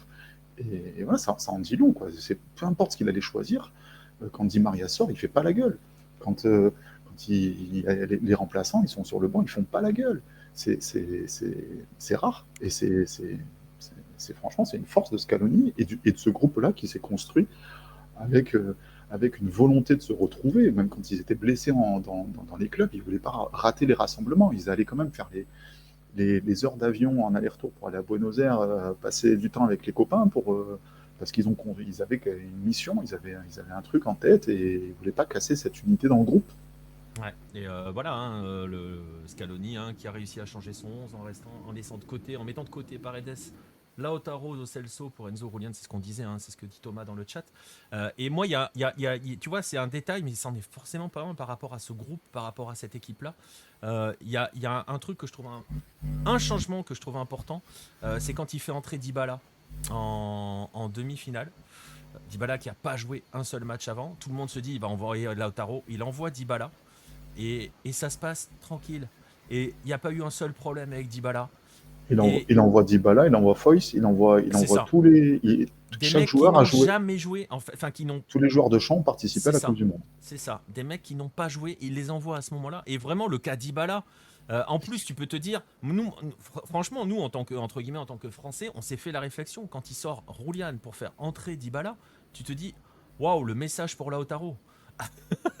Carrément. Et tu te dis, ah ouais, quand même. Et en fait, mais non, il n'y a pas de message. C'est voilà, tout le monde fait partie du truc. Et on le voit dans cette équipe-là. Et c'est là, oui, c'est la très grande force de Scaloni. Alors par rapport à Scaloni, je sais pas s'il va rester. Je sais pas si on a des infos là-dessus. Si t'en as. Moi, j'ai pas trop suivi ces derniers jours, hein, je vous avoue. Avant la demi-finale, je crois, et la finale, il y a Muñeco qui est. Non, Gallardo, qui est allé à Doha et il aurait aidé avant la demi-finale contre la Croatie, il aurait aidé Scaloni à préparer le match que la Croatie. Bon, après, c'est des Ouais. conditionnels. Hein. Et, donc, il avait été évoqué que Gallardo était chaud pour prendre la suite, surtout en cas de défaite. Là, il a gagné, il est champion.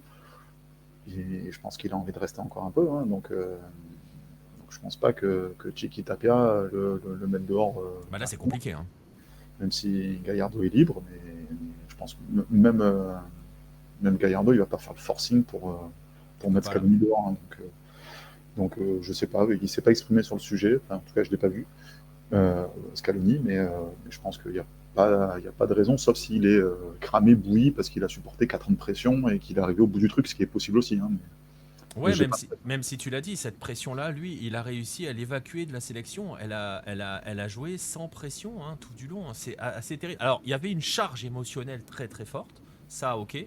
Parce que, tu l'as dit tout à l'heure, il y avait cette façon de jouer comme Incha, en fait, cette connexion. C'est ce qui les a vraiment rapprochés du peuple, hein, pour dire les choses très clairement. C'est ce qui vraiment les a rapprochés de leur peuple. C'est pour ça que le peuple s'est uni derrière cette sélection-là. Elle aura vraiment un statut à part hein, dans l'histoire, hein, cette sélection. Pas que parce qu'elle est championne du monde. Euh, pour vous donner une idée, c'est pas une histoire que de champion, d'être champion ou pas. La sélection de 90 a une vraie cote d'amour en Argentine. Elle n'est pas championne. Elle a perdu en finale dans les conditions que l'on sait, mais elle a une vraie cote d'amour parce qu'elle était terriblement argentine. Aussi, elle était très très proche, très très liée au peuple. Donc c'est pas qu'une histoire de victoire. Je pense que si l'Argentine avait perdu face à la France, surtout avec un scénar pareil, ou même sans ce scénar-là, elle serait adorée comme pas possible, cette Scalonetta. Elle va rester avec un côté particulier pour le peuple argentin. Hein. Et en 86, c'est parce que Maradona marche sur l'eau et qui sont champions du monde que la cote de popularité revient. Parce que avant de partir, Ah non, dans la sélection, le rapport aux médias et le rapport aux supporters, c'est très très très compliqué. Hein. ah, complètement. Personne ne croit en eux. Hein. Je vous invite à lire 22 juin 86. Hein. Merci pour la pub, Nico. Super. Non, mais vraiment, je vous invite à lire, à lire ça. Hein. Il est là. Hein. Je vous invite à le lire. Vous verrez que dedans, c'est totalement dingue. Hein. Cette sélection-là, personne ne croit en eux. Au point qu'il n'y a, pas il y a quasiment aucun journaliste argentin. Enfin, argentin, non, puisque Victor Hugo Morales est uruguayen, mais bon, il est pour la télé argentine. Euh, il n'y a pas de journalistes qui vont suivre la sélection au Mexique parce que personne n'y croit et des gens y vont en disant ouais je vais les voir le temps de la phase de groupe et dès qu'ils sautent je vais faire du tourisme. C'est ça la sélection de 86. Mais celle-là, j'ai envie de dire qu'elle gagne ou qu'elle perde, tout le monde était véritablement derrière cette Scalonetta qui va avoir véritablement, on verra hein, avec le temps, mais je pense qu'elle va avoir une place très très particulière dans l'histoire et dans le cœur des supporters, argentins. Ouais, complètement. Je suis totalement d'accord avec ce que tu viens de dire. Et, euh, et je pense qu'ils étaient même prêts à perdre cette finale et à l'accepter. Déjà arrivé en finale, pour eux, il y a 4 ans, ils sont sortis par la France et en étant. Enfin, c'est chaotique. Et donc, juste être dangereux, être une sélection crédible footballistiquement, déjà, c'était déjà pas mal pour eux. Ah, exactement. Et on va quand même hein, préciser, hein, tu parles du match d'il y a 4 ans. Il y a 4 ans, ça fait 4-3. Là, ça fait 3-3.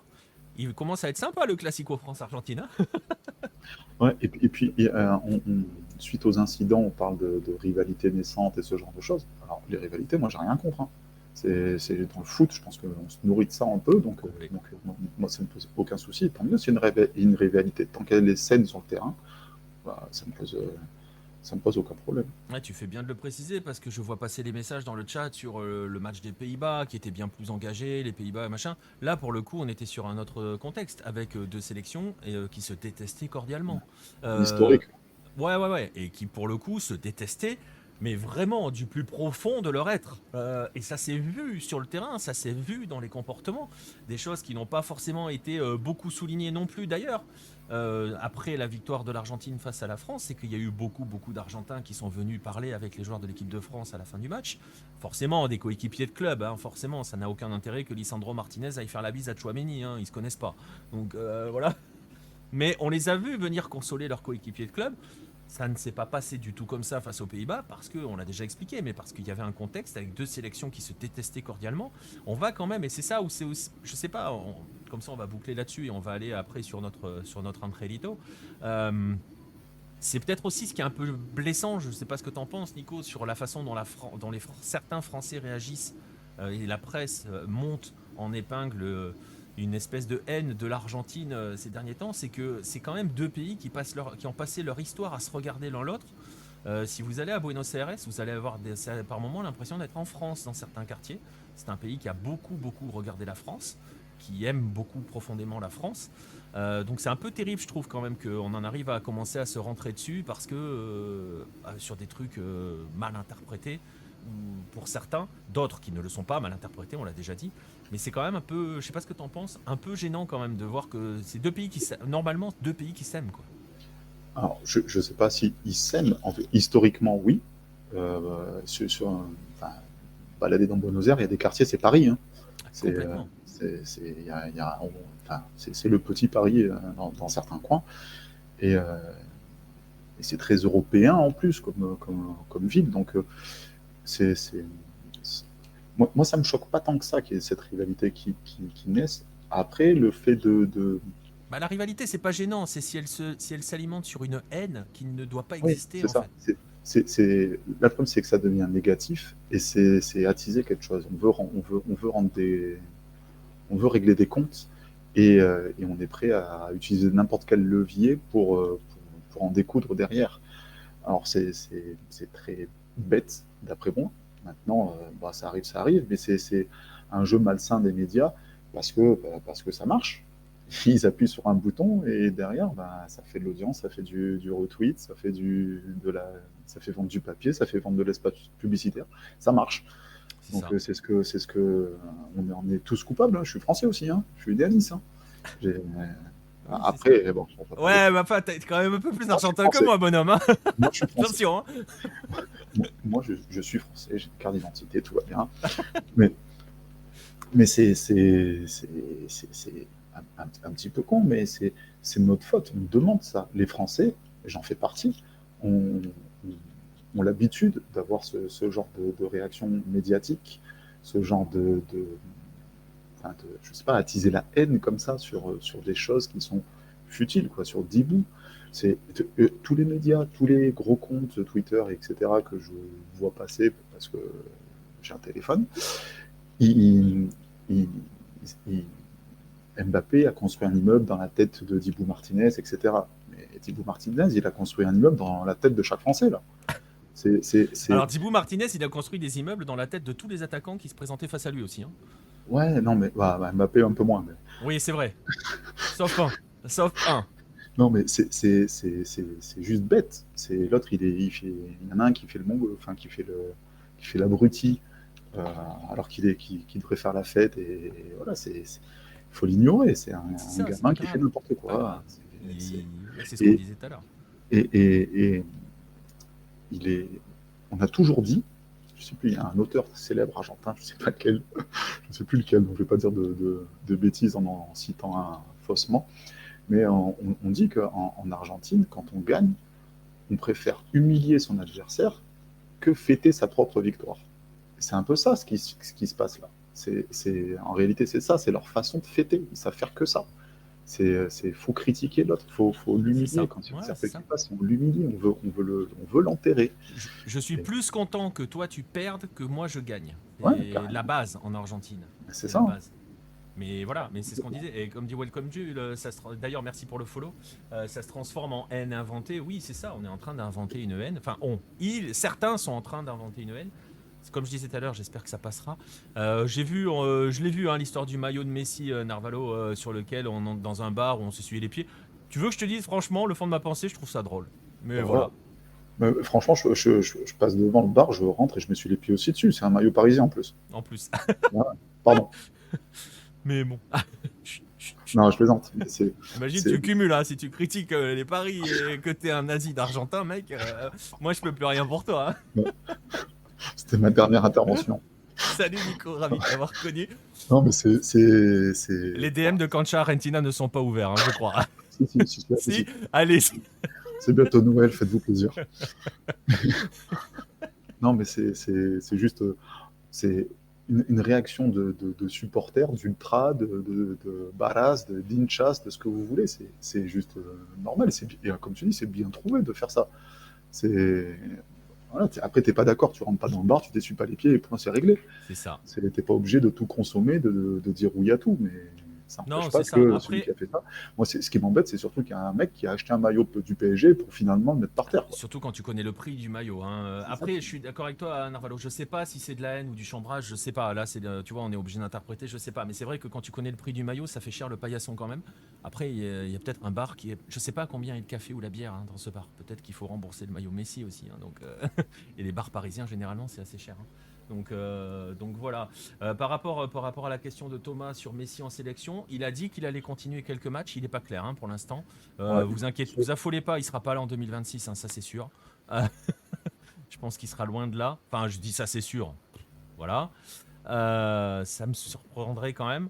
Est-ce qu'il y a un petit espoir de le voir à la Copa América équatorienne? Moi, je pense. Je pense dans un rôle différent, mais je pense il va essayer. En tout cas, il a dit qu'il voulait porter le maillot avec les 3 étoiles. Donc, il va le porter au moins une fois, même si c'est pour faire un jubilé. Mais, Ouais, mais là on va partir sur les éliminatoires là bientôt. ouais, mais il va les faire, hein. Ouais, c'est Et ça. il n'a pas pris de retraite internationale. C'est un Argentin. Il joue au PSG. S'il continue d'enchaîner, il y a pas de, il y a pas, a priori, il prolongerait même au PSG. Donc, il n'y a pas de raison. Tant qu'il est compétitif, je vois pas pourquoi il arrêterait, hein. Donc on suivra, on verra. J'avoue, moi j'ai pas d'infos, donc on n'a pas d'infos hein, concrètement. Nico n'en a pas non plus. Après, c'est Euh, Thiago Almada qui attend sa place, quoi. Donc, si Messi pouvait. ouais, enfin, Thiago Almada va quand même falloir un moment qu'il se concentre sur le football aussi. Ouais, écoute, Hein? ça fait 3 ans que je dis qu'il sera Ballon d'Or dans 5 ans. Bon, Ah, il y a plus bon, que il deux reste ans. plus que Faut deux pousser un ans. peu. Bah, moi je pense que Fausto le sera avant lui. Mais Capitaine de la sélection, pas Ballon d'Or. bah ouais, mais Vu son bon. poste. Ah, vu son poste. Ouais, ben attends, on verra. Voilà, on attend l'arrivée de Fausto Vera. Je vous assure qu'à la maison, il y en a un qui attend l'arrivée de Fausto Vera aussi, hein. Voilà. Euh, En mars, le début des éliminatoires, nous dit Pierre dans le chat. Voilà, donc de toute façon, il sera là. Il sera là. C'est pas qu'une histoire de nuit caliente à Atlanta, hein, Frioul, pour Thiago Almada. C'est que. Ouais, le On parlait des. professionnalisme, c'est pas son fort. Ouais, voilà. Oui, je sais être diplomate. Ouais, putain, c'est pas mal, hein. T'as bien travaillé, toi, ces derniers jours. T'as appris, mec, hein. Je suis carré, man. Très très fort. Alors est-ce que ça sera en Équateur la prochaine? Écoute, normalement oui, mais voilà, un Arcluna, on est d'accord avec la Conmebol. Et puis avec les États-Unis et le Canada qui poussent, Et surtout. avec Donc, les États-Unis et le Canada qui poussent, c'est vrai qu'il n'y a pas une prochaine Copa América qui est annoncée là-bas? Ah bah, ouais, ils veulent ils veulent 2024, non? récupérer. Ils veulent la récupérer, ouais. Donc bon, écoute, la rigueur allemande de Nico Concha, nous dit Frioul. Ah, Ouais, il y je avait eu peux des dire histoires non. extrasportives, Thomas, avec Vélez pour Thiago Almada. Il y a pas mal de trucs extrasportifs. Donc voilà, c'est pour ça que je disais, il va peut-être falloir avant tout qu'ils se concentrent sur le football. Et justement, nous, on va se concentrer sur le football. Et c'est un métier, hein, les transitions. Vous voyez la belle transition. Et on va aborder le dernier, parce qu'on est obligé d'aborder ce garçon-là. Le plus beau de tous, le vrai héros. Oui. Non, entre elles. Andrel Di Maria, auteur. J'ai vu passer, je sais plus qui a mis ce message tout à l'heure dans le chat, et je suis tout à fait d'accord sur cet avis-là. La seule erreur de Scaloni, c'est la sortie de Di Maria en finale. C'est peut-être le moment où le match bascule, ou en tout cas pour moi, c'est le moment où l'équipe de France va commencer à aller mieux. C'est la sortie de Di Maria. Di Maria, on va juste rappeler, c'est le buteur en finale des Jeux Olympiques. C'est le buteur en finale de la Copa América gagnée au Brésil. Et Bon, il bah, est buteur lors de cette Coupe du Monde. Di Maria, c'est. et la finalissima contre l'Italie aussi. Ah Et ouais, la finalissima contre l'Italie aussi. Voilà, Di Maria, c'est. Comment dire ça va être une légende, tout simplement. ouais, et puis le personnage que c'est en plus, quoi. C'est un talent extraordinaire. Et puis maintenant, c'est ce qui donne, ce qu'il laisse paraître, son rapport au métier, son rapport aux gens, etc. Enfin, on a forcément tous de la tendresse pour Di Maria. C'est, c'est, alors, par le passé, même là, je suis ravi pour l'Argentine, pour la sélection, mais je suis plus heureux pour Di Maria que pour Messi. J'ai un rapport à Messi différent, je pense. Je, je- ah, Mais alors, pour aller dans ton sens et pour l'avoir vu et entendu avec des gens autour, partout où j'étais, devant les écrans, les machins, il y a un rapport très particulier des Argentins avec Di Maria, hein. Il y a un amour totalement fou pour Di Maria. Euh, Voilà, et quand il pleure, là, c'est l'image des larmes après son but. Je peux t'assurer qu'autour, ça vacille, hein. Ah, Ça vacille, hein. mais c'est sûr, il a quelque chose. Il a toujours été important, mais c'est son rapport. On parle du caractère des Argentins, les excès, les choses comme ça. Di Maria, il n'est pas là-dedans. Lui, allez, pour un Argentin, on va dire qu'il est même humble pour un Argentin. Hein. C'est toujours une question d'ego, l'Argentine, mais c'est, il montre beaucoup d'humilité, beaucoup de fraternité avec tout ce qui l'entoure. Et puis, pour les Argentins, c'est un peu leur fils, leur frère ou leur oncle, suivant l'âge de la personne que tu interroges. Donc il y a vraiment quelque chose de, de sentimental, un rapport sentimental avec Di Maria. Ouais, complètement, c'est ça. Il y a un vrai rapport sentimental avec lui. Alors, Paria nous dit que le maillot Di Maria va être acheté directement quand il va aller à Cordoba en février. C'est assez amusant, petite parenthèse, c'est quand même assez amusant, hein, Di Maria et Messi qui font le tour ensemble, hein, le central et le Et, Canallas et le lépreux ensemble à Rosario. Pour avoir été à Rosario, je peux vous assurer que c'est incroyable, hein, la ville, c'est une folie pure. Parce qu'en plus, c'est ça aussi, c'est le côté, il y a une relation très sentimentale entre l'Argentine et Di Maria. Ce garçon vient de Central, Rosario, qui est juste la ville la plus folle de tout. Il a rien de commun avec la folie de Rosario, hein. ah non, ouais, Après, il y en a d'autres, hein, des joueurs de Rosario qui sont passés et qui sont pas trop dans l'excès. Je pense à Kempes, là, comme ça. C'est vrai. Donc, c'est aussi une éducation dans certains clubs et des choses comme ça. Peut-être, j'extrapole, hein, j'en sais rien, mais c'est juste une idée comme ça. Mais oui, il a ce côté apaisant pour tout le monde, et du coup, il y a une sympathie qui se crée naturellement, parce qu'en plus, il est bon, il se cache pas. Quand il faut mettre le pied, il met le pied, c'est pas ça, mais en tout cas, il n'a pas ce rapport agressif. Et enfin, il n'y a pas beaucoup d'Argentins qui font des chœurs quand ils marquent un but. Hein. Dibu Martinez, il ne fait pas des chœurs. Bon, Non. c'est Et il fait d'autres choses qui sont moins sentimentales. Mais un oui, autre oui, non, mais amour, voilà, c'est un autre ça. C'est fandom. un autre, ouais, ouais, Mais parfois un peu déplacé. Mais oui, oui, mais voilà, mais il y a vraiment, enfin voilà. Et Di Maria, pour le coup, et c'est ça qui est amusant, enfin, c'est ça qui est intéressant aussi, c'est que il n'est pas du tout clivant en Argentine. Tu parlais de cette relation sentimentale. Moi, quand son nom était évoqué devant les écrans et tout, les gens commençaient à l'applaudir, mais c'était unanime. C'est-à-dire que quel que soit il transcende un petit peu les rivalités de clubs. Di Maria fait l'unanimité absolue en Argentine, même avant cette finale, hein. Je parle de scènes que j'ai vues avant, quand on se demandait s'il allait jouer ou pas, ou quand la télé annonçait Di Maria va entrer, mais c'était une folie. C'était l'impression qu'il y avait eu un but, quoi. ouais, et puis, c'est ce que tu dis, c'est il y a tous ceux qui supportent la sélection pendant le mondial, l'immense majorité sont rattachés quand même à un club qu'ils supportent tout au long de l'année. C'est quand même très rare, même s'ils ne sont pas forcément une chasse ou Non, Barras, mais hein, forcément, ouais. mais en tout cas, ils sont rattachés à un club. Et la sélection, quand il y en a un qui rate un geste technique, qui rate une passe, qui rate quelque chose, c'est tout de suite la concha de su madre et le nom de son club qui va arriver. Di Maria, ça arrive jamais, ça. Jamais, Jamais on va lui mettre que c'est un central. Non, jamais, jamais. Il jamais. va rater des choses et il se fera crépir parce que, on vous l'a expliqué, le concha de su madre, ça se dit à sa maman, ça se dit à tout le monde au travail, au patron, à tout le À monde. la moindre occasion ratée, c'est le premier mot qui sort, hein. Donc, Oui, ouais, il y en a d'autres, mais oui, oui, il y en a deux, trois autres derrière. ouais, mais bon, Avec, mais du coup, oui, on lui passe beaucoup de choses parce qu'on on l'a vu longtemps aussi dans la sélection. Il a longtemps été important et il a souvent été décisif, il a joué des rôles majeurs sans jamais bénéficier d'un titre, de choses avec la sélection, au même titre que Messi, sauf que Messi, lui, on lui reprochait une attitude. Alors que Di Maria, on ne lui a jamais rien reproché. hmm. Et du coup, je pense que les Argentins avaient beaucoup de compassion pour Di Maria qui était en échec avec la sélection alors qu'il donnait beaucoup. Ah ouais, c'est vrai, c'est vrai. On l'a dit, hein, tout à l'heure, un Pastorati, il a marqué, on l'a dit, hein, tu le dis, et en comptant les JO, il est décisif sur quasiment les grandes finales. Et tu peux dire, il est décisif sur toutes les grandes finales du football argentin. Et beaucoup d'Argentins vous disent, alors c'est de la réécriture de l'histoire, mais on se rappelle qu'en 2014, il n'est pas là pour la finale. Et beaucoup d'Argentins vous disent que si Di Maria avait été là ce jour-là, l'Argentine aurait été championne du monde. Voilà. Ouais. On dit ce qu'on veut, quoi. Donc voilà, c'est de la réécriture parce qu'avec des tirs, bon, il faudrait juste quand même que. Moi, j'ai presque juste envie de dire si Higuaín savait cadrer un tir, l'Argentine serait championne du monde. Mais bon, on pourrait faire la même avec Lautaro sur celle-là. Mais et pourtant, l'Argentine est championne du monde. Et je l'avais vu passer ta question, Red le Rouge, hein, mais tu fais bien de la remettre.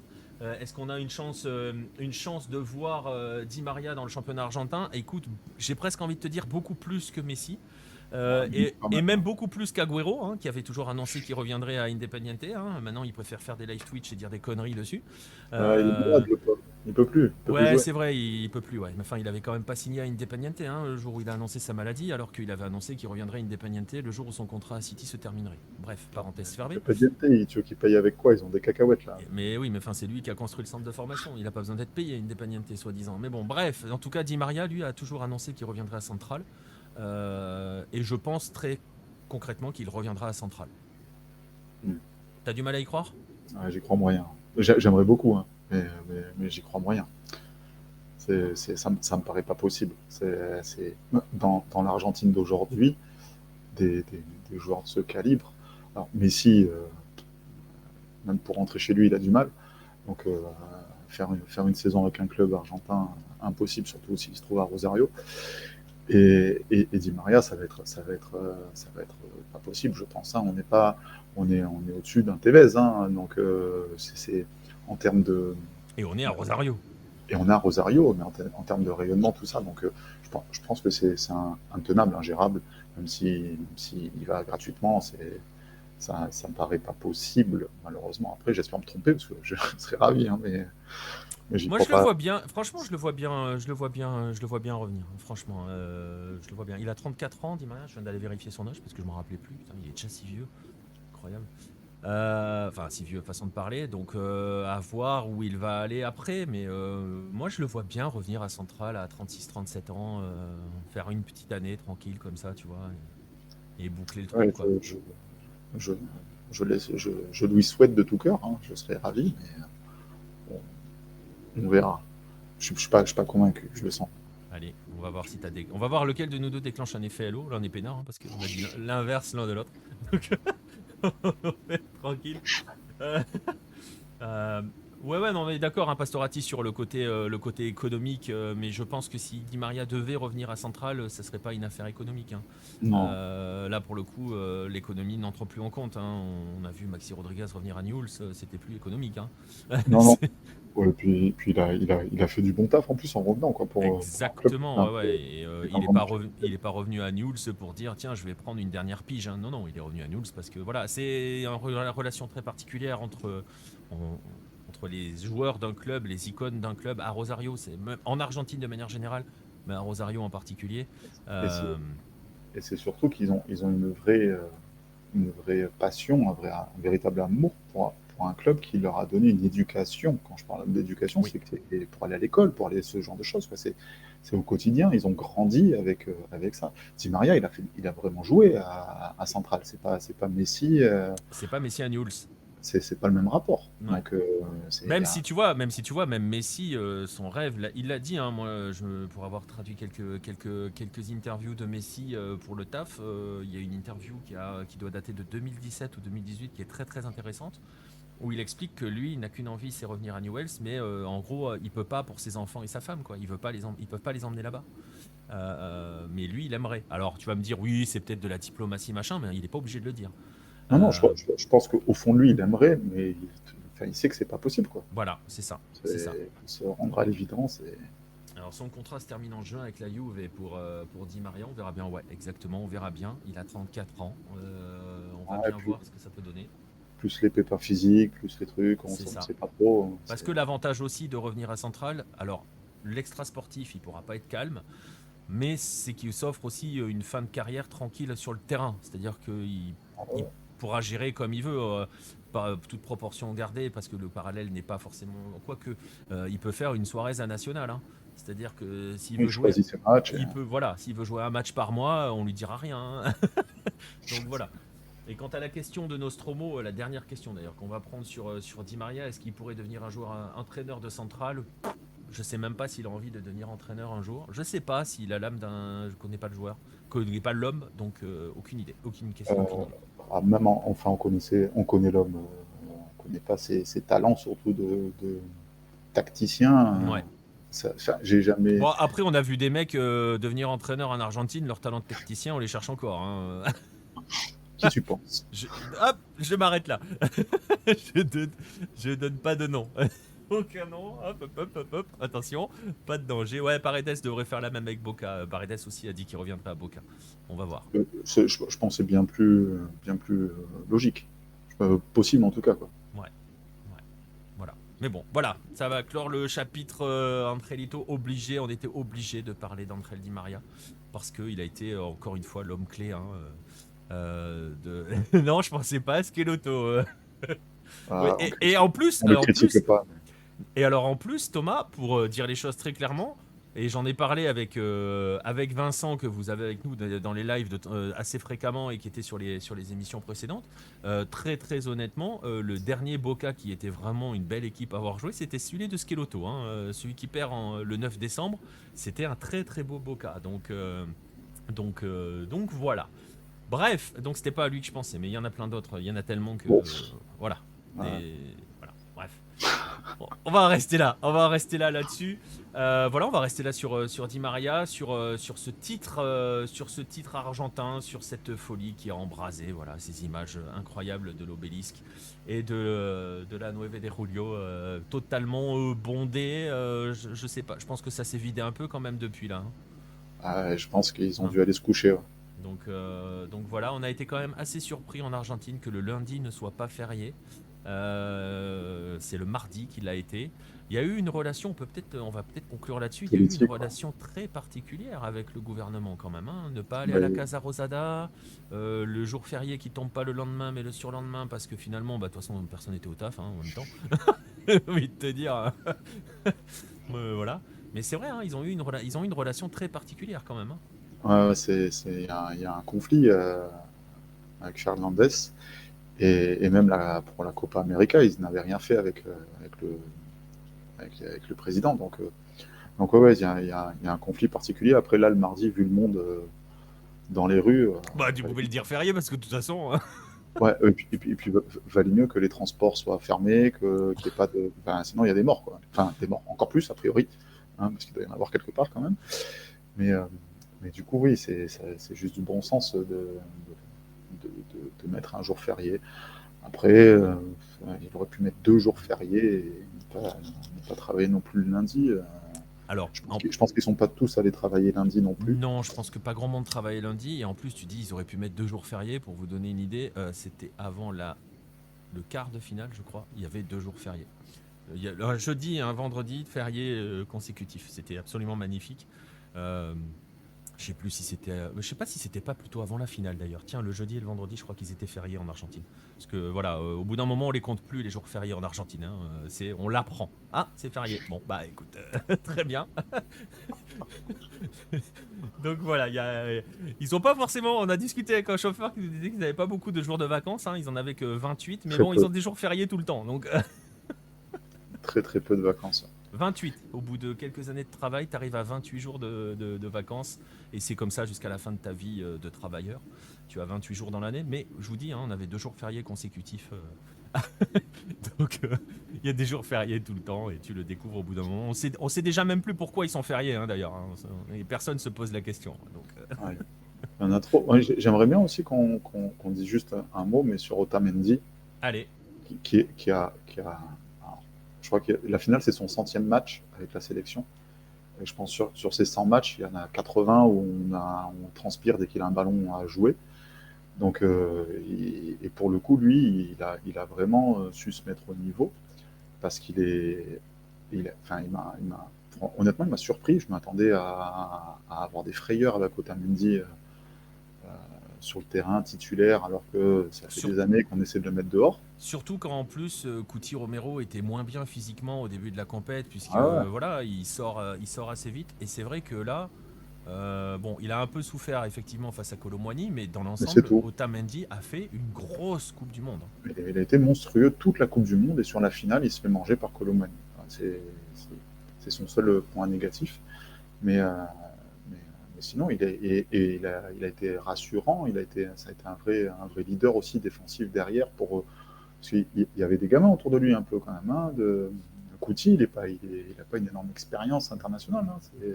24 ans, Couty Romero. Ouais, ouais, donc et quand c'est Lisha Martinez qui rentre, C'est ça. C'est pas beaucoup C'est plus. pareil, c'est 23-24 aussi. Ouais, ouais, donc honnêtement, je pense qu'il y a la solidité défensive qui a explosé comme du popcorn en finale de l'Argentine. Elle est aussi grâce à Otamendi qui a fait un énorme mondial et qui avait la réputation de se trouer régulièrement. Donc là, ou alors toutes les planètes étaient alignées, il jouait les yeux fermés, ça marchait, mais il a été vraiment très très très costaud. Ouais, non, c'est vrai, tu fais bien de le souligner. Même si aussi, c'est pareil, de manière générale, il tourne bien avec Benfica cette saison, Otamendi, parce que pour voir pas mal de matchs de Benfica, parce qu'à la maison, il y a un fan d'un certain Enzo F. euh, donc on regarde les matchs de Benfica. Remontre-lui les matchs à Defensa et Justicia, Bah Florent oui, mais Varela, c'est là, ça part de là, là. il s'est mis en tête qu'il voulait, son objectif, c'était d'avoir tous les maillots d'Enzo Fernandez, donc dans chaque club. Donc voilà, j'avoue que j'ai pas trouvé celui de River. Ouais, Euh, celui de Defensa, c'est pas le plus joli. non, c'est pas le plus fou, mais je pense que ça va être le plus compliqué à trouver. Ouais, ouais, sûrement. Donc voilà, mais bon, voilà, il s'est mis ça en tête, il s'est fâché à peu près avec tout le monde parce qu'il était pour l'Argentine en finale, pour Enzo Fernandez et tout et tout. Donc voilà. Et il attend Fausto, voilà, pour te donner une idée. Il Ah, attend mais Fausto. il y a un vrai, c'est ce qu'on disait un petit peu, enfin, l'histoire de l'Argentine ne va pas s'arrêter là après cette finale. Mais l'histoire avec Messi, sans doute, avec Di Maria, oui, Otamendi certainement aussi, petit à petit, mais la sélection a pas mal de ressources. Alors, le football va très vite. Dans 6 mois, peut-être que les Brésiliens seront injouables et les Uruguayens aussi sur le continent. Euh, bon, les Chiliens non, mais et Allez, allez. Mais oui, je suis d'accord. En plus, je suis non, d'accord. Mais il fallait bien un petit tacle au Chili. c'est Émission plus fort spéciale que moi. Argentine, voilà, normal. C'est une maladie chez moi.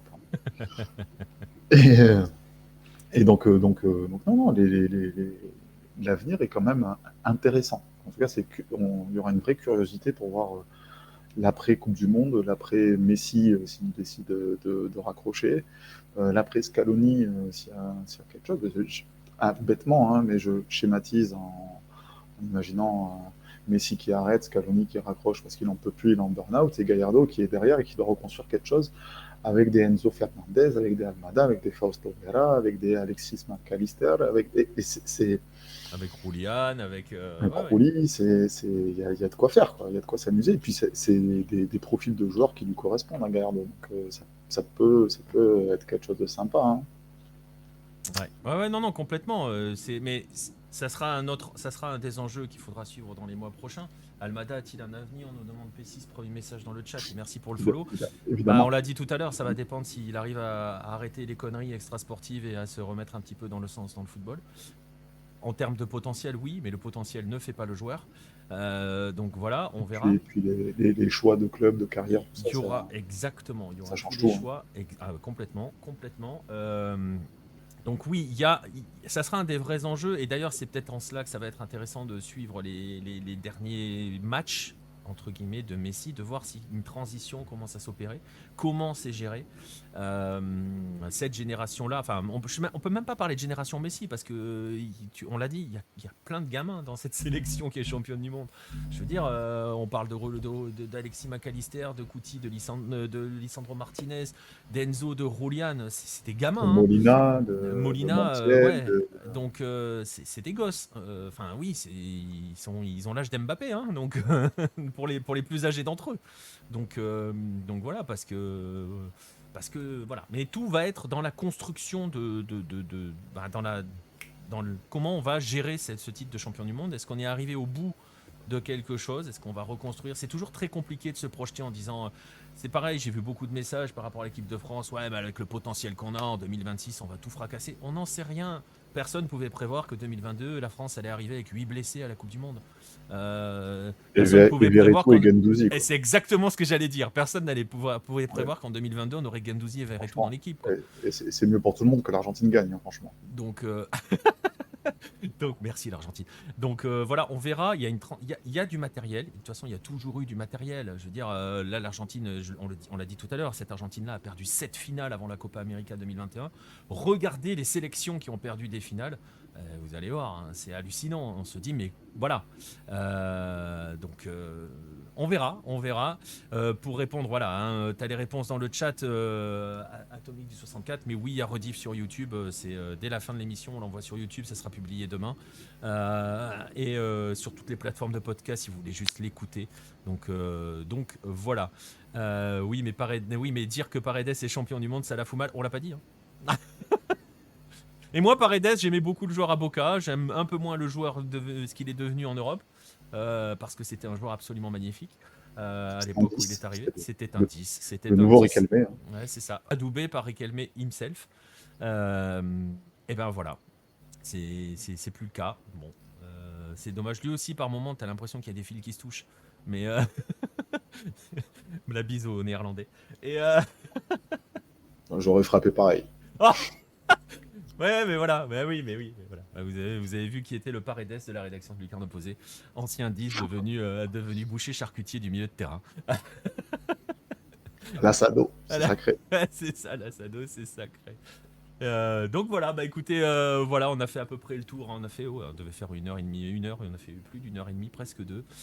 Autour de cette troisième étoile de l'Argentine, hein, je vous le rappelle, on a la coupe, elle est là, messieurs, dames, la coupe du monde.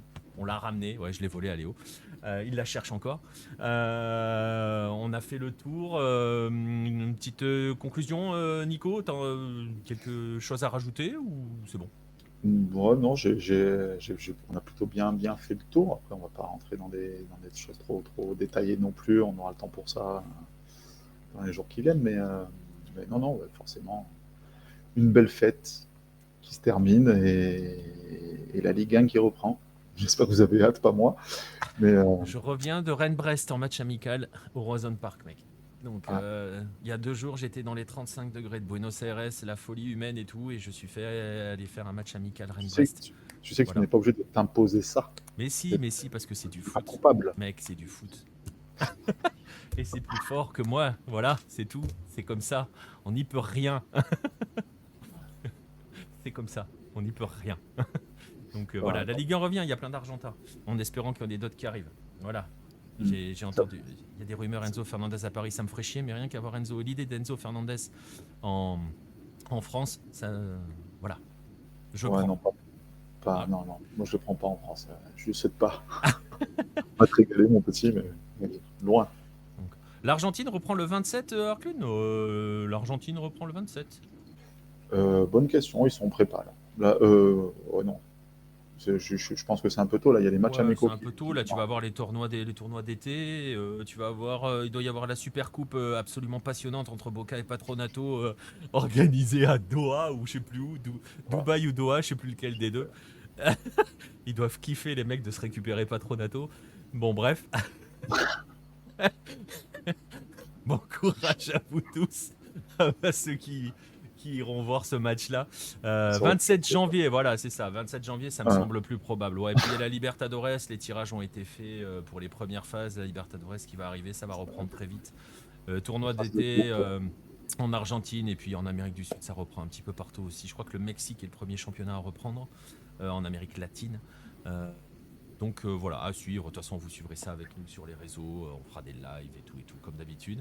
On va donc en rester là pour cette émission, cette dernière sur la Coupe du Monde 2022 et donc cette troisième étoile qui a été décrochée par l'Argentine. On va vous remercier à vous tous d'avoir été très présents dans le chat. On a peut-être manqué quelques messages. On n'est pas encore habitué à avoir des messages qui défilent comme ça. On est un petit peu vieux aussi, vous voyez, ça blanchit sévère. Donc par Faut, moments, faut, c'est dur de lire. Faut que tu Euh, embauches un stagiaire pour le faire. ouais, c'est ça. Faudrait que j'embauche un stagiaire pour le faire. Il n'y a pas Pierre de disponible? Il sait lire, Pierre? Voilà, fallait qu'il prenne celle-là pour la fin. On va donc vous remercier tous d'avoir été avec nous dans le chat. On va remercier ceux qui nous écouteront sur les rediffusions YouTube ou les différents podcasts.